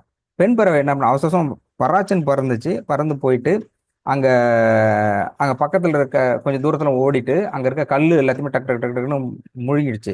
முழுங்கிட்டு இட் வில் டேக் ஃப்ளை, உயரக்கு பயங்கரமாக பறந்துது. பறந்துட்டு மேலே ரவுண்ட் அடிச்சுட்டு அங்கேருந்து அப்படியே ஃப்ளை பண்ணுறதை நிறுத்திட்டு அப்படியே விட்டுருச்சு. அங்கேருந்து கீழே விழுந்து கரெக்டாக கல்லில் விழுந்து அடிபட்டு இறந்துருச்சு. அவோ ஒரு பறவை இணைப்பறவை விலகிட்டால் இல்லைன்னாக்க தன்னுடைய உயிரையும் கொடுக்கக்கூடிய அளவிற்கு பாசத்தில், அன்பில், உறவில் மிகுதியான அட்டாச்மெண்ட் இருக்கிறதுங்கிறது பறவைகள்கிட்ட நிறைய இருக்கு. மனிதர்கள்ட்டையும் இருக்கு, பறவைகள்கிட்ட அது அதிகமாகவே இருக்கும். அதே மாதிரி இந்த விஷயங்கள் ஒரு அன்பை பரிமாறக்கொள்ளக்கூடிய மிக நுட்பமான பொழுதாக காலை பொழுதை பறவைகள் தேர்ந்தெடுக்கிறது, விலங்குகளும் தேர்ந்தெடுக்கிறது. நீங்க கண்ணு, மாடு கண்ணு இதெல்லாம் பார்த்தாலும் ஆடு கண்ணு எப்பயுமே அட்டாச்மெண்ட்ல இருக்கும்.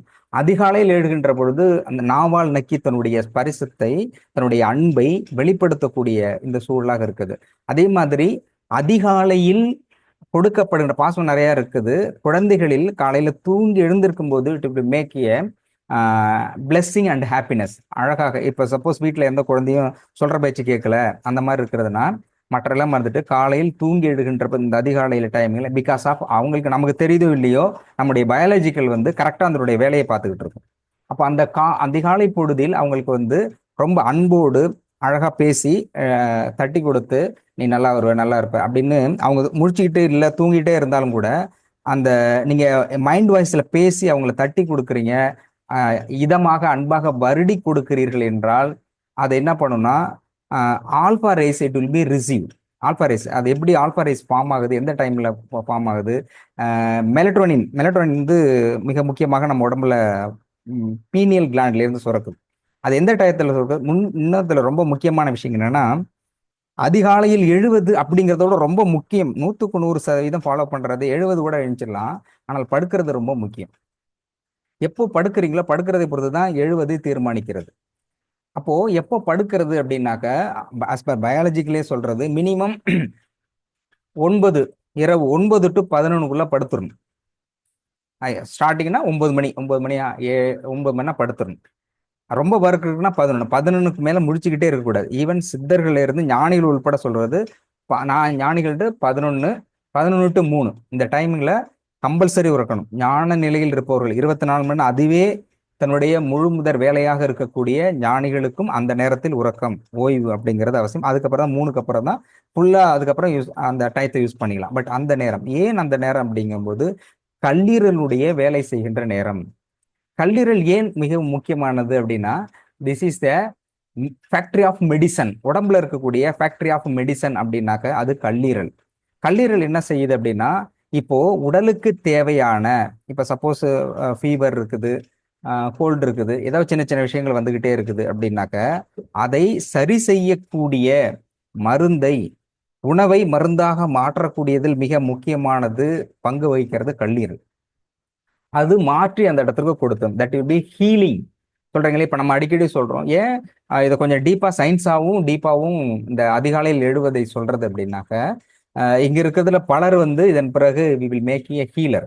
நாம் நம்முடைய உடல் நலத்தை சரி செய்கிறது, பொருளாதார விஷயத்தை சரி செய்து கொள்வது, குடும்ப உறவுகளை சரி செய்து கொள்வது, இந்த மூன்றையும் நம்ம ஃபர்ஸ்ட் நாம சரி செய்து ஸ்ட்ரென்தன் பண்ணிட்டு அதன் பிறகு இதை மற்றவர்களுக்கும் சொல்லிக் கொடுத்து அவர்களையும் ஹீல் செய்து அவருடைய நோயிலிருந்து அவர்களை குணப்படுத்த வேலையும் நாம அதை செய்ய வேண்டிய இடத்துல இருக்கிறதுனால, ஏன் அப்படிங்கிற விஷயத்த முக்கியமா தெரிஞ்சு அதிகாலையில் எல்லாரும் சொல்ற மாதிரி ஏஞ்சிக்கணும்.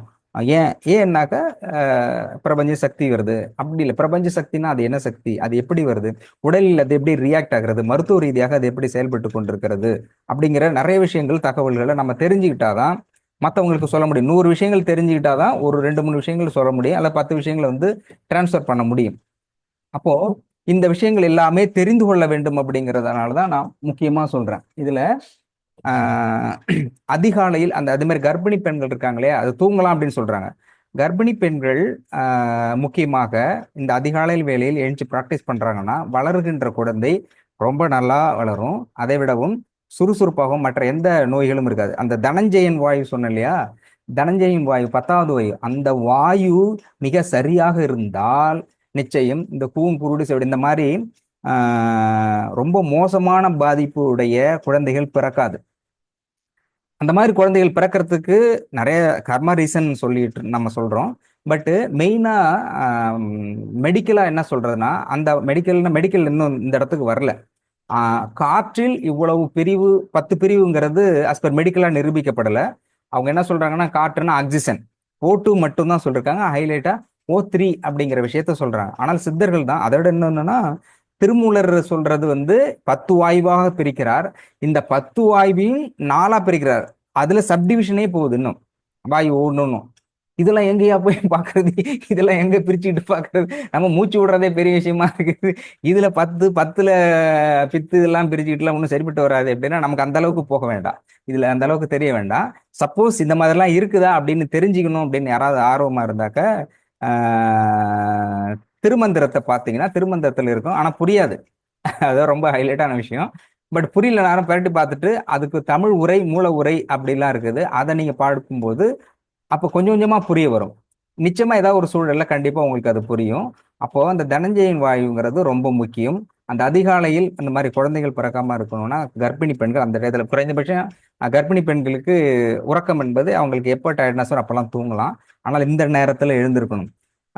எழுந்திருக்கும் பொழுது என்னென்ன நடக்குது, எப்படி மாற்றம் வருது அப்படிங்கிறதையும் ஒரு குழந்தை, நான் ஆக்சுவலி வந்து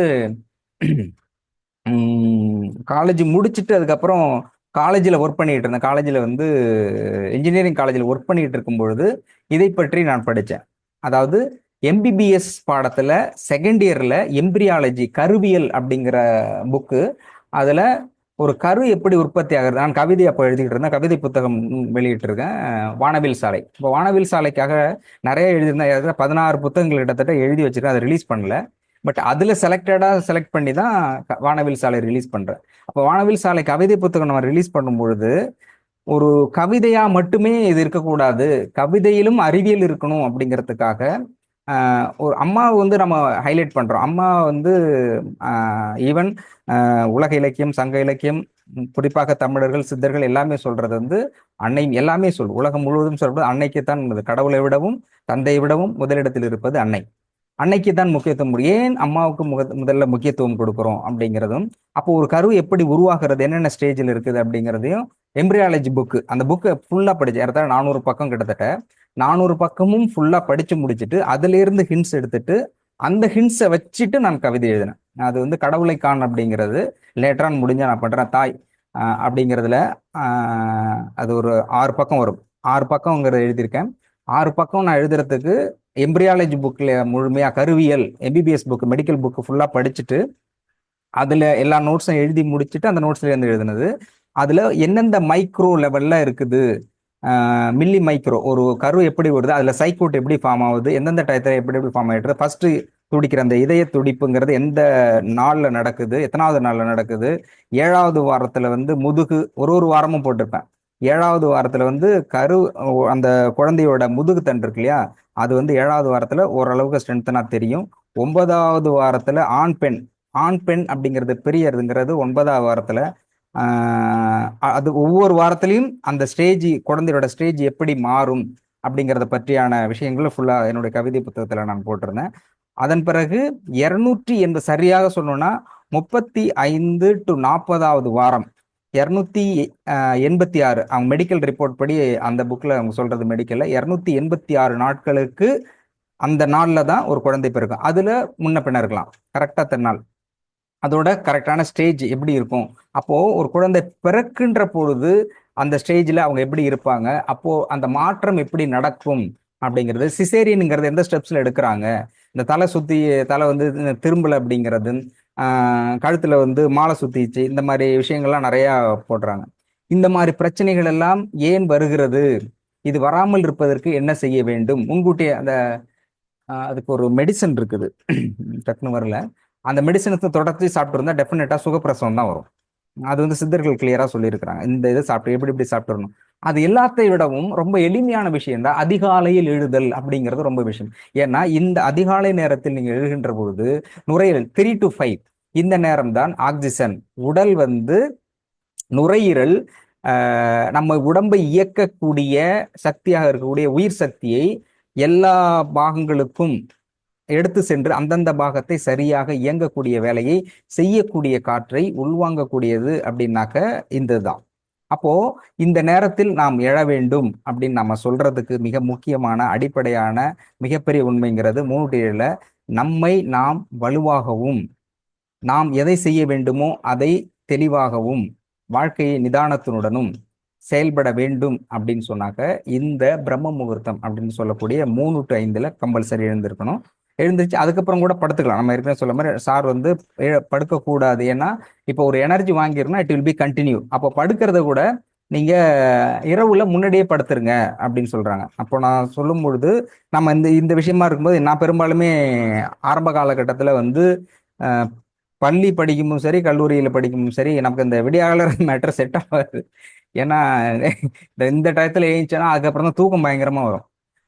அதுக்குள்ள இப்போ ஸ்கூலுக்கு ஏஞ்சி கிளம்புறது இது செட் ஆக மாட்டேங்குது. நான் 2 3 தடவை எல்லாருமே சொல்லுவேன், நேரத்தில் எழுந்துரு, நேரத்தில் எழுந்தா நல்லா படிக்கலாம், நேரத்தில் எழுந்து. சரி நானும் ட்ரை பண்ணி பார்த்தேன். முதல்ல நேரத்தில் எழுந்துக்கிறது ரொம்ப கஷ்டமா இருக்கு, படிக்கிறது கூட படிச்சிடலாம் போல் இருக்கு, இந்த நேரத்தில் எழுந்துக்கிறது ரொம்ப கஷ்டமா இருக்குன்ட்டு விட்டு அப்புறம் ரிவர்ஸாக போட்டேன். படிக்கிற வேலையெல்லாம் முதல்ல முடிச்சிருவோம், ஏன்னா இங்கே எழுதுனா அந்த ஹோம்ஒர்க் எழுதணும் மைண்ட்ல நின்றுட்டு இருக்கு அப்படிங்கிறதுனால படிக்கிறதுனா 10 11 12 1 2 அப்படின்னாலும் ஹைலைட்டா ஏக்தம் அடிச்சு முடிச்சுட்டு படுக்கிறது, அப்படி அது ரொம்ப ஈஸியா இருந்தது. ஸோ நமக்கு பேட்டர்ன் எல்லாமே அப்படிதான். காலேஜ் எல்லாம் படிக்கும் போதெல்லாம் அந்த பேட்டர்ன்ல தான் போறது. சில டைப்லாம் படிக்க ஆரம்பிச்சோன்னா ரொம்ப கிரிட்டிக்கலாக இருந்தால் கண்டினியூவாக படிக்க ஆரம்பிச்சிருவான். கண்டினியூ விடிய காலமா இல்லை, காலையில் நைட்டு ஃபுல்லாக படிச்சுட்டு ஒரு 1 hour 2 hour படுத்து ரெஸ்ட் வச்சு அப்படியே போயிட்டு அப்படியே எக்ஸாம் அப்படி நல்லா இருந்தது. பட் அதில் ஒன்றும் தப்பாக எனக்கு தெரியல அப்போது. பட் நல்லா தான் படித்தேன், ரேங்க் ஹோல்டராக வந்தேன், காலேஜில் சென்டம் மார்க்கும் எடுத்தேன், ஆர்கானிக்கில் வந்திருந்தேன். பட் எனக்கு டிஃப்ரென்ஸ் தெரியல. பட் லேட்டரான அதுக்குள்ளே இருக்கக்கூடிய சயின்ஸ், ஏன்னா அது பழகிடும் பொழுது உடல் ரீதியான பிரச்சனைகள் வருது. அப்போ மைண்டு எனக்கு வந்து ஓகே நல்லா படித்தேன், நல்லா எழுத முடிஞ்சுது. பட்டு உடல் மாற்றம் வருது, அந்த கரெக்டான நேரத்துக்கு சாப்பிட முடியல, தூக்கமா பசியாகும்போது ரெண்டுமே இருக்கும், பயங்கர டயர்டாக இருக்கும், பசியும் இருக்கும். எதை இதுயா அதுவா 2ல் 1 சூஸ் பண்ணுங்கிற மாதிரி இருக்கும். பசியோட தூக்கத்தோட சாப்பிட்டா செரிக்கும் செரிக்காது. அப்போ உடல் ரீதியான பிரச்சனைகள் நிறைய வருது. அப்போ உடல் ரீதியான பிரச்சனை, மன ரீதியான பிரச்சனை, இது எல்லாமே தவிர்த்து மிகச் சரியாக செயல்படணும் அப்படின்னா இந்த நேரம் அதிகாலை நேரம்ங்கிறது ரொம்ப முக்கியமானது. இப்போ இதுல செய்யறது அவ்வளவு பெனிஃபிட் இருக்கு. இதெல்லாம் தெரிஞ்சுக்கிட்டு பண்றதுன்னு தெரியாம பண்ணாலும் சரி இந்த பெனிஃபிட் எல்லாமே கிடைக்கும். அப்போ நாம இந்த ஹீலிங் ப்ராசஸ்ல வரோம், ஆன்மீக வழியாக வரோம், இல்ல நாம ஃபினான்ஷியல்ல ரொம்ப முக்கியமான விஷயம், அதிகாலையில் எழக்கூடியவர்களுக்கு அந்த சக்கராஸ் எல்லாமே கிளென்சிங் ஆகும். அதுல மூலாதார சக்கரம் தான் டிசைடிங் ஃபேக்டர்.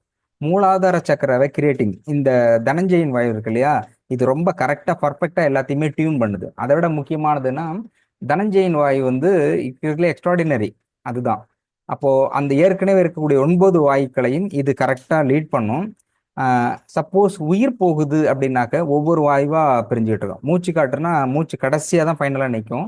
ஒரு காற்றா அந்த பிரிவு காற்றிலுடைய ஒவ்வொரு பிரிவா பிரிஞ்சுக்கிட்டே இருக்கும். 9 பிரிவும் பிரிந்த பிறகு தனஞ்சய வாயு கடைசி வரைக்கும் இறந்த பிறகும் அது இருக்கும், சஸ்டெயின் ஆகும். அப்ப என்ன பண்ணும்னா அதனாலதான் அடிக்கடி நான் சொல்றது ஃப்ரீக்வன்சி ஃபாலோ பண்ணுங்க. ஃப்ரீக்வன்சி எப்படி நம்ம உடம்புல வந்து டியூன் பண்ணுது. ஈவன் தோ ஃப்ரீக்வன்சி கரெக்டா டியூன் பண்ணி அதுக்கு தகுந்த மாதிரி ஒரு ஆக்டிவிட்டிஸ் நீங்க பண்ண ஆரம்பிச்சீங்கன்னாக்க ஃபினான்ஷியல் எல்லா இஷ்யூஸையும் நம்ம வந்து சால்வ் பண்ண முடியும். அப்ப அந்த தனஞ்சயின் வாயு 224 அந்த ஃப்ரீக்வன்சி வந்து என்ன பண்ணுதுன்னா, இப்போ இறக்குன்ற ஒரு மனிதருக்கு 9 வாயும் ரிலீஸ் ஆயிடுச்சு. கடைசியில அவங்க எந்த ஆக்டிவிட்டிஸும் இல்லாம இருக்கும்பொழுது இந்த வாயு என்ன பண்ணும்னா, இது இது உடம்புல இருக்கும், இறந்த பிறகும் கூட இருக்கும். மூச்சு போயிடுச்சுன்னுபாங்க, மூச்சு பார்த்தா மூச்சு இருக்காது. பட் ஆனா தனஞ்சயின் வாயு உள்ள இருக்கும். அது என்ன பண்ணும்னா அந்த 224 ஃப்ரீக்வன்சியை அனுப்பிக்கிட்டே இருக்கும் தொடர்ச்சியா.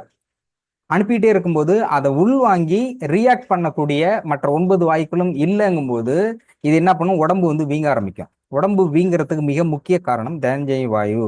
வீங்க வாயுன்னு அதுக்கு பேரு, தமிழ்ல வீங்கும். ஒரு லெவல் சட்டன் லெவலுக்கு போகும்போது நீங்க அதை பராமரிக்கலைன்னா வயிறு வெடிச்சிடும்.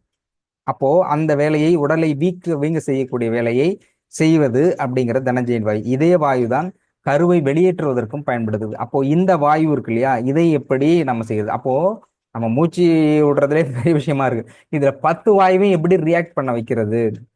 ஒவ்வொரு வாயும் இடகலை, பிங்கலை, சுழுமம் இதெல்லாம் இருக்கு இல்லையா, இதெல்லாம் எப்படி ரியாக்ட் பண்ண வைக்கிறது? ஒவ்வொரு வாயும் பிரிச்சு மேயிறோம் இல்லையா, அதை எப்படி செய்யறது? அப்போ ஒரு ஆக்டிவிட்டிஸும் இப்படி இருக்கிறது. இந்த தொழிலுக்கு இதை எப்படி செய்யணும் அப்படிங்கிறது. அதனாலதான் மூச்சுக்கலை இருக்கு இல்லையா, லெஃப்ட் ரைட்டு இந்த மாதிரி விஷயங்கள் இருக்கு இல்லையா, இது வந்து சித்தர்கள் பயன்படுத்தினா எதை எப்படி பயன்படுத்தினா எப்படி. அதனாலதான் நான் உங்களுக்கு சொன்னது எக்ஸ்ட்ராடினரி. அவங்க சின்ன சின்ன வார்த்தைகளும் வாக்கியமும் எக்ஸ்ட்ராடினரி. அவங்க சொல்றாங்க, அண்டத்தில் உள்ளது பிண்டம், பிண்டத்தில் உள்ளது அண்டம். அது ரொம்ப ரொம்ப ரொம்ப ரொம்ப சின்னது, ரொம்ப சிம்பிளானது. ஆனா அதுல இருக்கக்கூடிய விஷயங்கிறது மிக பிரம்மாண்டனது. இந்த பிரபஞ்சத்தையே நீங்க எந்த அளவுக்கு உங்களால எப்படி புரிந்து கொள்ள முடிச்சு அதை ஆக்டிவேட் பண்ண முடியும்னா, உங்க உடம்ப ஆக்டிவேட் பண்ணீங்கன்னா இதை நீங்க ஆக்டிவேட் பண்ண முடியும் அப்படிங்கிறத மிக எளிமையாகவும் அருமையாகவும் பொருள் பொதிந்த அறிவியலோடும் நம்முடைய சித்தர்கள் சொல்லியிருக்கிறாங்க. அப்போ இந்த அதிகாலை அப்படிங்கிறது எந்த அளவுக்கு முக்கியத்துவம் வாய்ந்தது அப்படிங்கிறதுக்காக தான் இன்னைக்கு முழுமையா அறிவியல் ட்ராக்ல போய் சொன்னேன். ஏன்னா ரொம்ப பேர் சொல்லிக்கிட்டே இருக்கிறது சிம்பிளா பிரபஞ்ச சக்தி வருது. பிரபஞ்ச சக்தி என்றால் என்ன, அது எப்படி உடம்பில் இருக்குது, உடம்பு அதை எப்படி ஏற்றுக்கொள்கிறது, உடலில் என்ன உருவாகிறது, அதை எப்படி நாம் வந்து நமக்கு நல்ல வகையில் பயன்படுத்தி கொள்ள முடியும் அப்படிங்கிற விஷயத்தை பற்றி இன்றைக்கு எனக்கு தெரிஞ்ச வரைக்கும் ஓரளவுக்கு சொல்லியிருக்கிறேன். இதில் ஏதாவது உங்களுக்கு ஏதாவது அதிகாலையில் எழுவதில் சிரமம் இருக்கிறது, இது எப்படி மாத்திக்கலாம் அப்படிங்கிறத பற்றியான உங்களுக்கு சந்தேகங்கள் ஏதாவது இருந்தா கேளுங்க. வித்தின் 5 or 10 minutes முடிச்சுக்கலாம். ஏன்னா 6 o'clock 5 மணிக்கு ஆரம்பிக்கிறோம், 6 மணிக்கு முடிக்கிறோம். கரெக்டாக அதை முடிச்சிடலாம். பட் இருந்தாலும் ஒரு 5 minutes அதிகாலையில் எழுவதில் இருக்கக்கூடிய பிரச்சனைகள் அப்படிங்கிறத பற்றி உங்களுக்கு ஏதாவது சந்தேகம் இருந்தா எனக்கு முடிஞ்சா நான் உங்களுக்கு கிளாரிட்டி கொடுக்குறேன். அப்படி இல்லைன்னா டாக்டர்கிட்ட கேட்டுட்டு. ஏன்னா இந்த காலையில எழுவது அப்படிங்கிறது ரொம்ப ரொம்ப முக்கியம். ஆனால் திரும்ப சொல்றேன், இந்த செஷன்ஸ் ஆரம்பிச்சது முதல் நோக்கமே எழுந்திருக்க வைக்கணுங்கிறது தான். அதனால எழுதுறதுல எனக்கு பிரச்சனை இருக்கு அப்படின்னா, இல்ல வீட்டுல ஏதாவது பிரச்சனை இருக்கு, இந்த காலையில் எழுவதில் ஏதாவது குறைபாடு இருக்கு, பிரச்சனை இருக்கு, எனக்கு எழுந்தா இந்த மாதிரி ப்ராப்ளம் வருது. சில பேருக்கு இந்த ஏர்லி மார்னிங் அப்பதான் சில பேர் சொன்னாங்க, எனக்கு எழுந்தாக்க இந்த மாதிரி பிரச்சனை வருது. அந்த மாதிரி ஏதாவது இருந்தா நீங்க சொல்லுங்க. முடிஞ்சா I will try to answer. அப்படி இல்லைன்னா டாக்டர்கிட்ட கேட்டு சொல்றேன். ஒரு 5 minutes கொஸ்டின் செஷன். அதிகாலையில் எழுவதில் உங்களுக்கு ஏற்படுகின்ற பிரச்சனை ஏதாவது இருக்கா? இல்ல நான் அதிகாலையில் எழுந்ததுனால எனக்கு இந்த பெனிஃபிட் இருக்குது அப்படின்னா கூட will share it. Anybody? 5 minutes. அதிகாலையில் எழுவதால்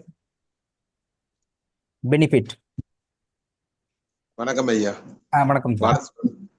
ஐயா, சார் வணக்கம். உங்களை கவனிக்கிறேன். வணக்கம் ஐயா. அதிகாலை எந்திரிச்சாலே உங்களுக்கு நாலேஜ் இம்ப்ரூவ் ஆகுது, நம்ம உடம்பு ஆக்டிவேட்டா இருக்குயா. அது நல்ல நான் உணர்ந்தேன். நீங்க எதுவுமே பண்ண வேண்டாம், 3 மணிக்கு எந்திரிச்சு உட்கார்ந்தாலே உங்களுக்கு நாலேஜ் அந்த இதெல்லாம் நமக்கு தேவையானது எல்லாமே கிடைக்குதுயா. அதோட நம்ம உடம்பு நல்ல ஆக்டிவேஷனா இருக்குது. அது நல்ல நான் உணர்ந்தேன். பர்டிகுலரா சொல்ல முடியுமா, இது நான் எழுச்சதுனால இந்த மாதிரி ஃபீல் பண்றேன் அப்படின்னு பர்டிகுலரா சொல்ல முடியுமா? பர்டிகுலரா சொல்லும்போது நம்ம அதை நோக்கி அந்த நம்மளோட பயணம் வந்து அதை நோக்கி ரொம்ப டீப்பா போயிட்டு இருக்குது. ஓ, நீங்க டீப்பா போயிட்டு இருக்கீங்க. மகிழ்ச்சி. நீங்க சொன்னீங்கல்ல அதிகாலை எந்திரிக்கிறதுனால அந்த காற்று கம்மியா இருக்குன்னு, அது என்னோட உணர்தல் வந்து இந்த சுழற்சி வேகம், பூமியோட சுழற்சி வேகம் கம்மியாகிறதுனாலதான். ம் ம் ஓகே, நன்றி. அதனால நமக்கு அந்த நேரத்துல இப்ப வேகமா சுத்திட்டு நம்ம ஸ்லோவா ஆகும்போது என்ன ஆகுது, ஒரு மயக்க நிலை வருதுல்ல, அந்த மாதிரிதான் அந்த காத்தோட இது வந்து கம்மியா இருக்குன்னு என்னோட ஒரு அனுபவத்துல தெரியுது. சுழற்சி நன்றிங்க. வேகம்ங்கிறது ஓகே, ரைட்டு தான். சுழற்சி வேகம் எனக்கு தெரிஞ்சது அப்படி இல்லை. காற்றுங்கிறது நீக்கமர நிறைந்து இருக்குது எல்லாமே. பட் எனக்கு தெரிஞ்சு ஆக்சிஜன் லெவல்ங்கிறது அந்த இடத்துல கம்மியா இருக்கும். ஏன்னா தாவரங்கள் சுவாசிக்கிறத நிறுத்திடுது அப்படிங்கும் பொழுது கம்மியா இருக்குங்கிறதா. மற்றபடி ஓகே, உங்களுடைய புரிதல்ங்கிறத ஏற்றுக்கிறேன். நன்றி. வேற யாராவது அதிகாலை எழுதுறத எனக்கு இந்த பெனிஃபிட் எனக்கு ஃபீல் பண்றேன், இல்லை எழ முடியல அப்படிங்கிற விஷயத்தை பத்தி ஷேர் பண்ணா நல்லா இருக்கும். மேடம்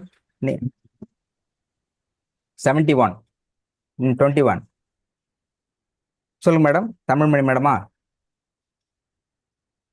நீங்க எழுந்துச்சறீங்க. வயது 71 தானே உங்களுக்கு?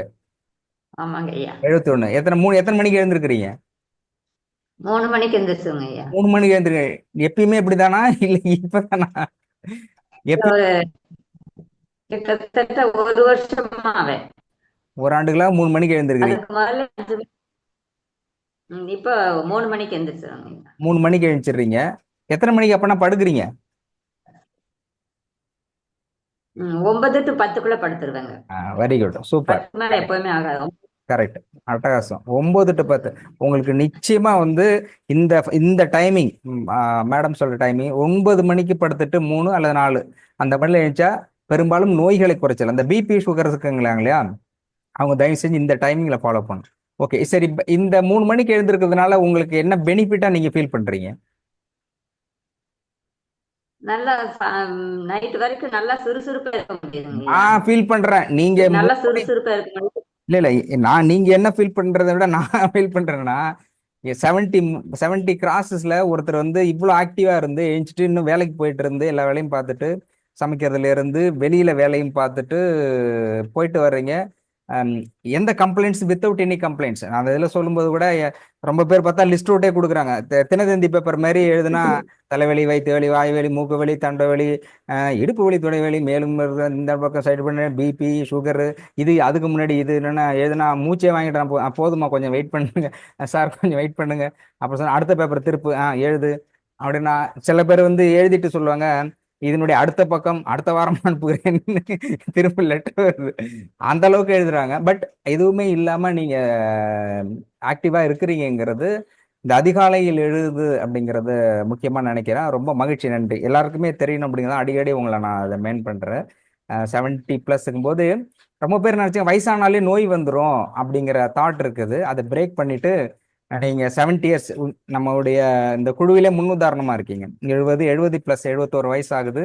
காலையில எழுந்திட்டு உங்களுடைய வேலையெல்லாம் பார்த்துட்டு சமைச்சிட்டு திரும்ப வேலைக்கும் போயிட்டு ஏர்ன் பண்ணிக்கிட்டு திரும்ப வந்து ரொட்டேட் லைஃப்ல எந்த ஒரு தடையும் இல்லாம தங்கு தடை என்றால் அட்டகாசமா போயிட்டு இருக்கும்போது இதுவே ஒரு பெரிய முன்னுதாரணமா இருக்கும். ரொம்ப நன்றிம்மா உங்களுடைய பகிர்தலுக்கு. வேற வேற யாராவது? நன்றி. நல்லா இருக்குங்கய்யா, அது எதுவும் இல்லை. ஆமா, இறைசக்தி இல்லாத எதுவுமே இல்லை. நன்றி நன்றி. வேற அதிகாலை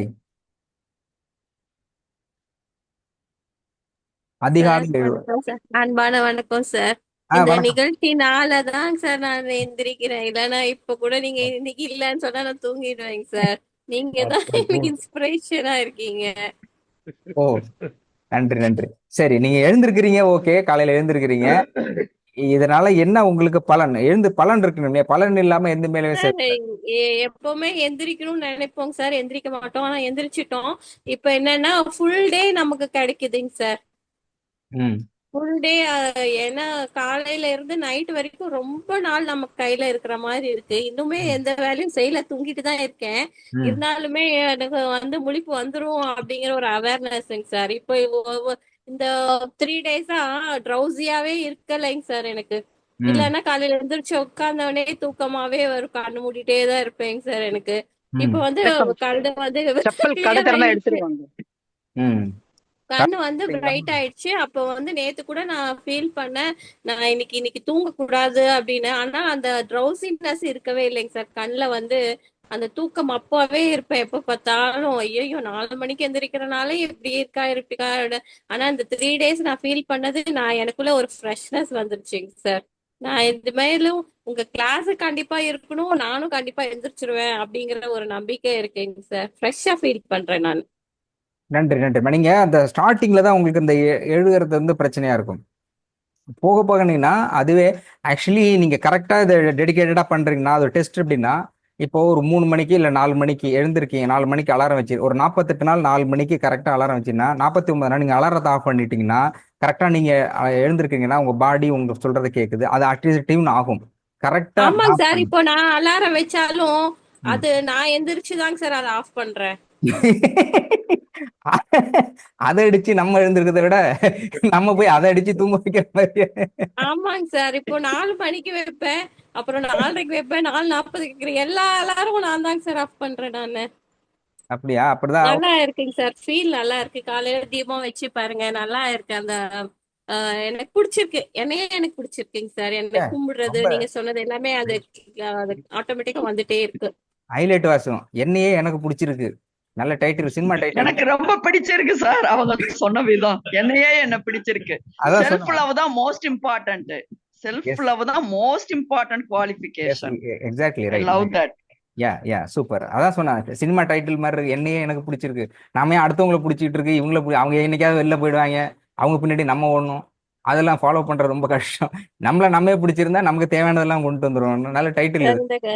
இந்த வகுப்பு வந்து எங்களுக்கு வரப்பிரசாதம் சார். நிஜமாவே வந்து இதெல்லாம் சாமி கொடுக்குற வரோம் எல்லாம், அதெல்லாம் நீங்க சொல்ல சொல்ல சொல்ல அது எனக்கு அந்த மைண்ட்ல அவ்வளவு அடப்பா இருந்ததுங்க சார். அந்த ரொம்ப டஸ்டியா ஃபீல் பண்ணிட்டு இருந்தேன். இப்ப பாத்தீங்கன்னா வந்துருவேன், எப்படியாவது வந்து சர்வீஸ் பண்ணியே வருவான்டா. ஆகணும். எப்படி போனா 25 வருஷம் அப்படியே திரும்பி வருவான்டா அந்த கபாலிங்கிற மாதிரி. கண்டிப்பாங்க சார். திரும்பி வந்துருவான்டா. Okay okay. எல்லாரும் உங்களோட எல்லாரும் ஆசீர்வாதம், நம்ம ஃபேமிலியே என்ன பிளஸ் பண்ணிட்டு இருக்கீங்க. அதனால நான் கண்டிப்பா வந்துருவேங்க சார்.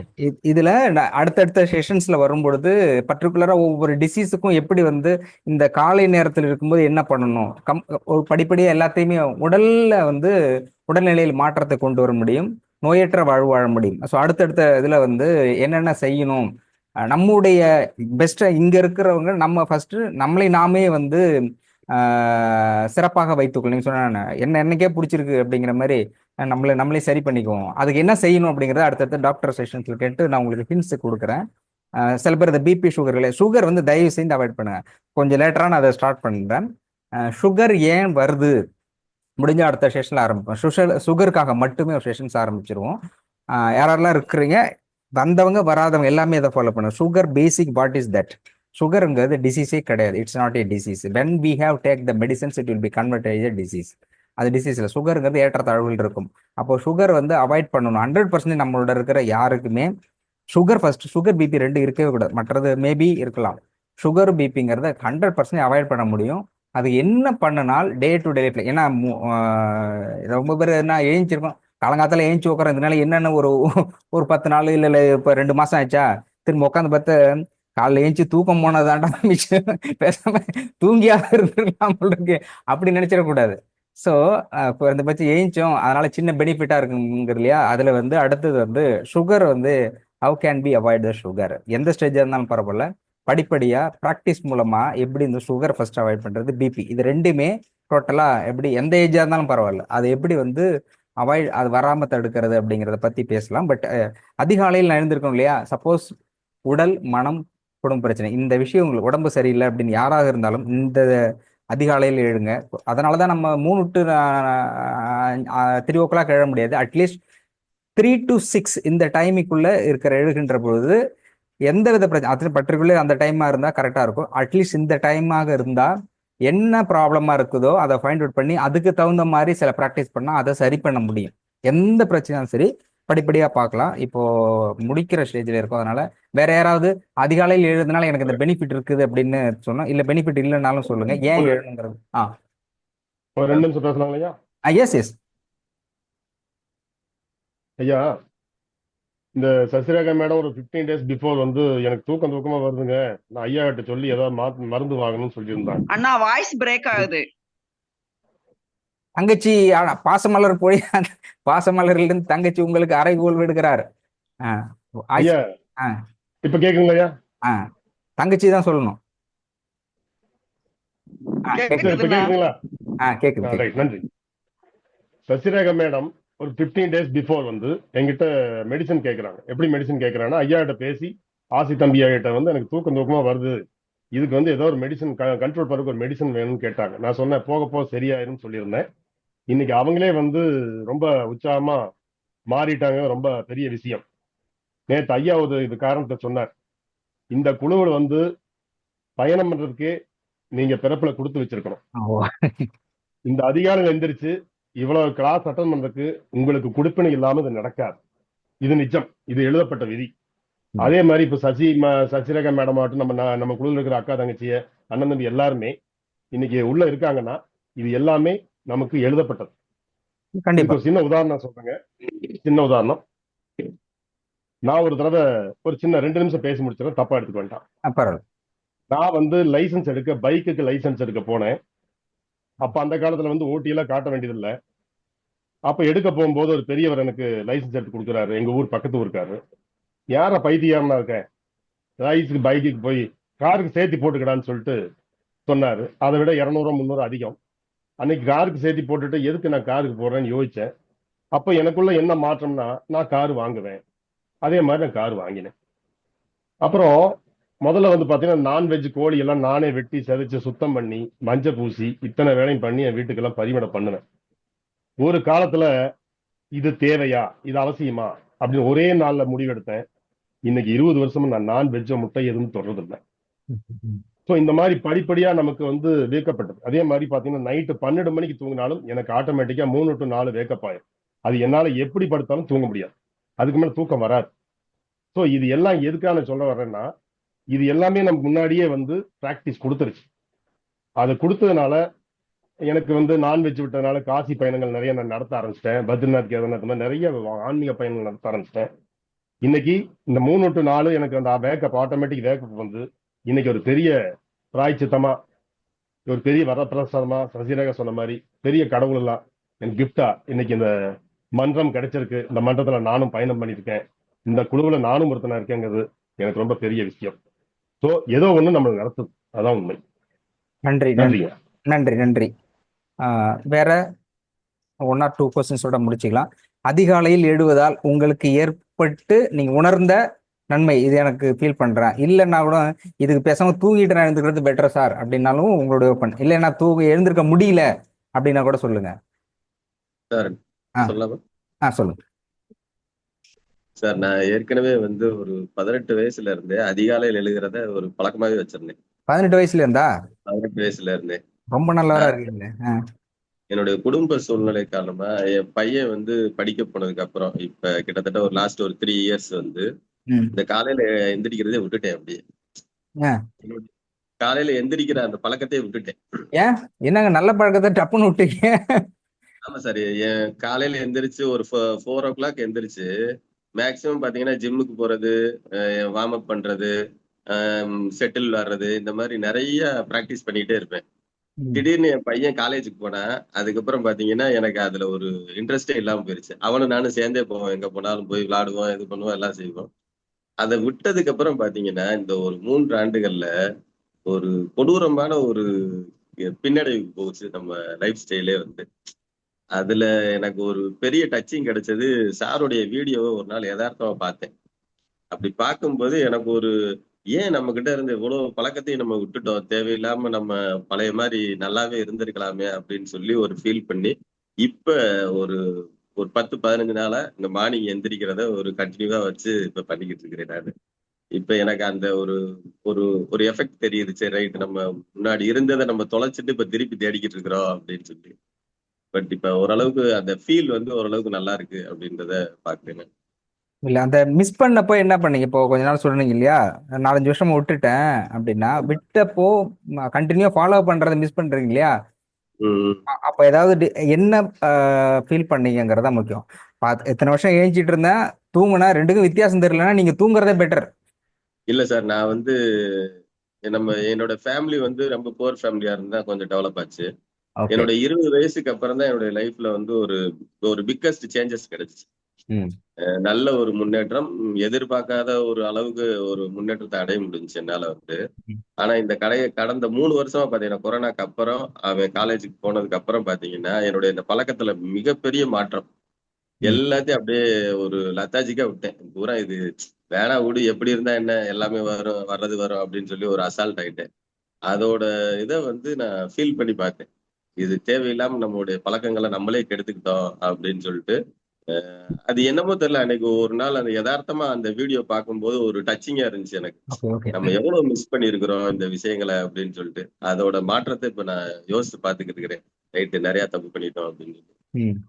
ஓகே ஓகே, நன்றி. கொரோனாவுக்கு அப்புறம் நிறைய மாற்றம் நடந்தது. சில பேர் வந்து ஆமா சார். போனை பார்க்கலன்னா கண்ணு தெரியாத மாதிரி ஆயிடுறான். போனை பார்த்தா சார் எனக்கு கண்ணே தெரியுது, அந்த மாதிரி ஆயிடுறாங்க. சரி, okay. Amsarani madam, sorry sir. சாப்பாடு போட்டுக்கிட்டு இருக்கீங்கன்னு நினைக்கிறேன் இல்லையா? ஆமா சார். ஓகே. பேசிட்டு இருக்கீங்களா காக்கா கூட? ஆமா சார்.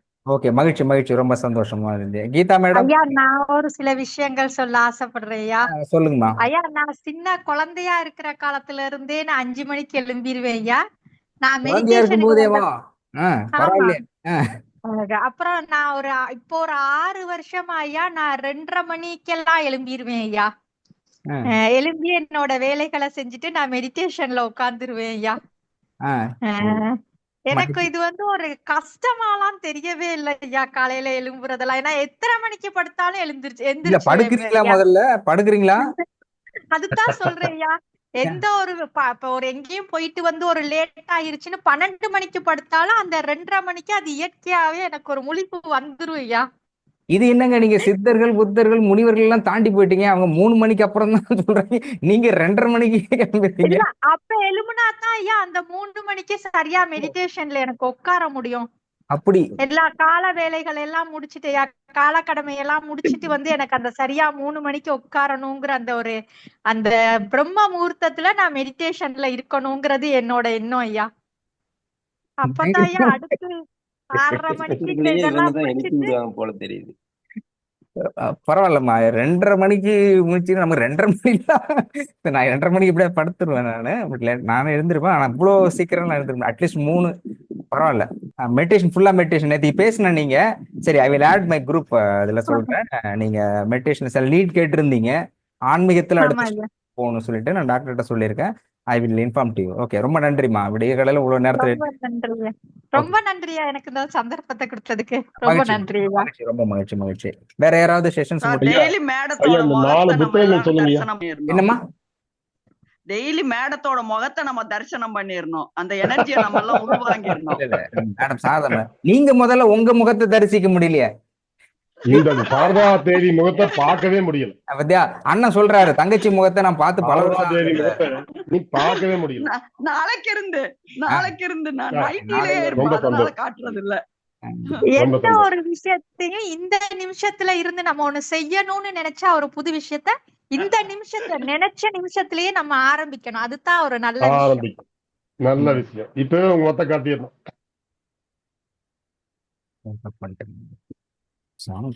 சரிங்க, அந்த 4 புத்தகங்கள் சொன்னீங்களே, கொஞ்சம் சொல்லுங்களேன். ஏ சார், 4 புத்தகங்கள், திருவாசகம் இந்த மாதிரி புத்தகம் சொன்னீங்களா? திருக்குறள், திருவாசகம், திருமந்தகம், பெரிய புராணம். பெரிய புராணமா? ஆமா, பெரிய புராணம்ல. சரி, ஓகே. 3-4 புத்தகம்.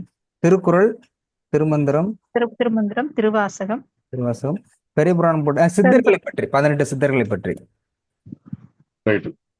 நினைக்கிறேன். இல்லைங்க, வேற எதுவும் சொன்னீங்க? இல்ல, சித்தர்களை பற்றி. சித்தர்கள் 18 சித்தர்களை பத்தி சொன்னேன். சரி, நிகழ்ச்சியில் பங்கேற்று நிறைய விஷயங்களை பகிர்ந்துட்டீங்க. நிகழ்ச்சியை இத்துடன் முடித்துக் கொள்ளலாம். நிறைய பகுதிக்கு ஒரே ஒரு ரெக்வஸ்ட் சார். ஒரு கிளாஸ் வந்து நீங்க உயிரை பத்தி எடுக்கணும். எப்ப வந்து உயிர் உடம்புக்குள்ள வருது, என்ன ஏது, அது ஒரு கண்டிப்பா ஒரு கிளாஸ் தெரியணும். ஏன்னா எனக்கு ஒரு வாட்டி டாக்டர் ஐயா சொன்னாங்க 7th மந்த்ல நான் என்ட்ரி ஆகுதுன்னு. எனக்கு அது கொஞ்சம் கியூரியஸா இருக்கு, தெரிஞ்சுக்கணும். 7th ரைட், உயிர் தானே? நீங்க அந்த ஆன்மா உடம்புக்குள்ள வர்ற அந்த மாசம் ஐயா ஒரு வாட்டி சொன்னாங்க. எஸ் ஆனா எஸ் அதுக்கப்புறம் ஒரு கிளாஸ் எடுக்கல அத பத்தி. ஓகே, டாக்டர்கிட்ட சொல்லிடலாம். ஓகே, கண்டிப்பா எங்களுக்கு அந்த இது தெரியும். ஆக்சுவலி நான் உயிர் எப்படி உருவாகுறது அப்படிங்கிறத நான் ஏற்கனவே செஷன்ஸ்ல எடுத்து வச்சிருக்கேன். அந்த 48 நாள் ஒவ்வொரு நாளுக்கும் ஒரு விஷயம் இருக்கு இல்லையா, அதை எடுத்து வச்சிருக்கேன். உயிர் எப்படி உருவாகிறது, உயிர் எந்த இடத்துல இருக்குது அப்படிங்கிறத பற்றியும், உயிரை பற்றியான ஆராய்ச்சி பெஞ்சமின் லீவின்ஸ் அப்படின்னு அவரோட ஆராய்ச்சி. உயிர் நம்ம தலைப்பகுதி இல்லைன்னா தலையே இல்லாம கோழி எப்படி அது ரியாக்ட் ஆகுது, அப்போ உயிர் எப்படி ப்ரொடக்ஷன் ஆகுது, முதல்ல எப்படி ஃபார்ம் ஆகுது, as per சயின்ஸா எப்படி உயிர் ஃபார்ம் ஆகுது அப்படிங்கிறது இருக்குது. உயிரை பற்றி தெரிஞ்சு உயிர் எப்படி உருவாக்குறது, உயிர் எப்படி வெளியேறுகிறது அப்படிங்கிற விஷயங்களும் நிறைய இருக்குது. நிச்சயம் அடுத்தடுத்த செஷன்ல கண்டிப்பா பேசலாம். மகிழ்ச்சி. இவ்வளவு நேரம் பொறுமையாக இருந்து நிகழ்ச்சியை பங்கேற்ற அனைவருக்கும் நன்றி கூறி நிகழ்ச்சியை செய்கிறேன். நிகழ்ச்சியினுடைய நிறைவு பாடலாக பாடலோடு, நம்முடைய இறைவணக்க பாடலோடு நிகழ்ச்சியை நிறைவு செய்வோம்.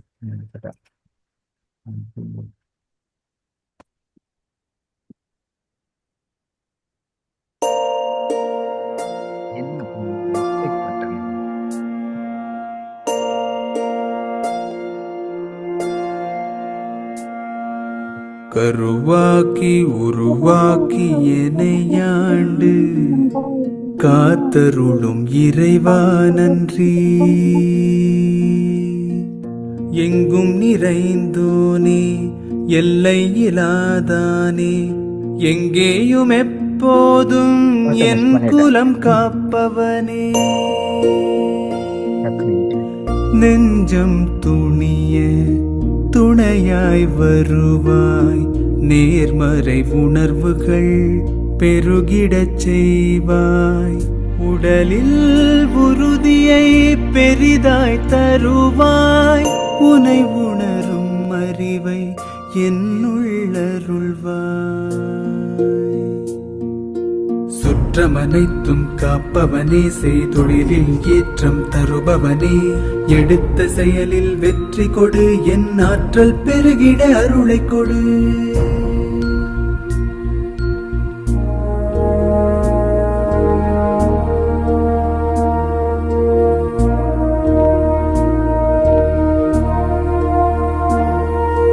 கருவாக்கி உருவாக்கி எனையாண்டு காத்தருளும் இறைவா நன்றி. வல்லமை தந்து நீ வளர்ச்சி கொடு,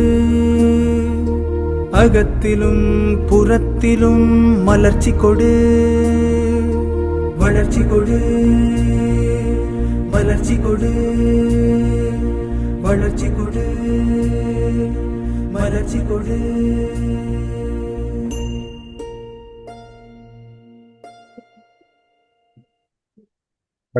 நிகழ்ச்சியில் பங்கேற்ற அனைவருக்கும் அன்பான நன்றிகளை கூறி நிகழ்ச்சியை நிறைவு செய்கிறேன். நன்றி, வணக்கம். நன்றி. நன்றி. நன்றி. நன்றி. நன்றி. நன்றி. நன்றி.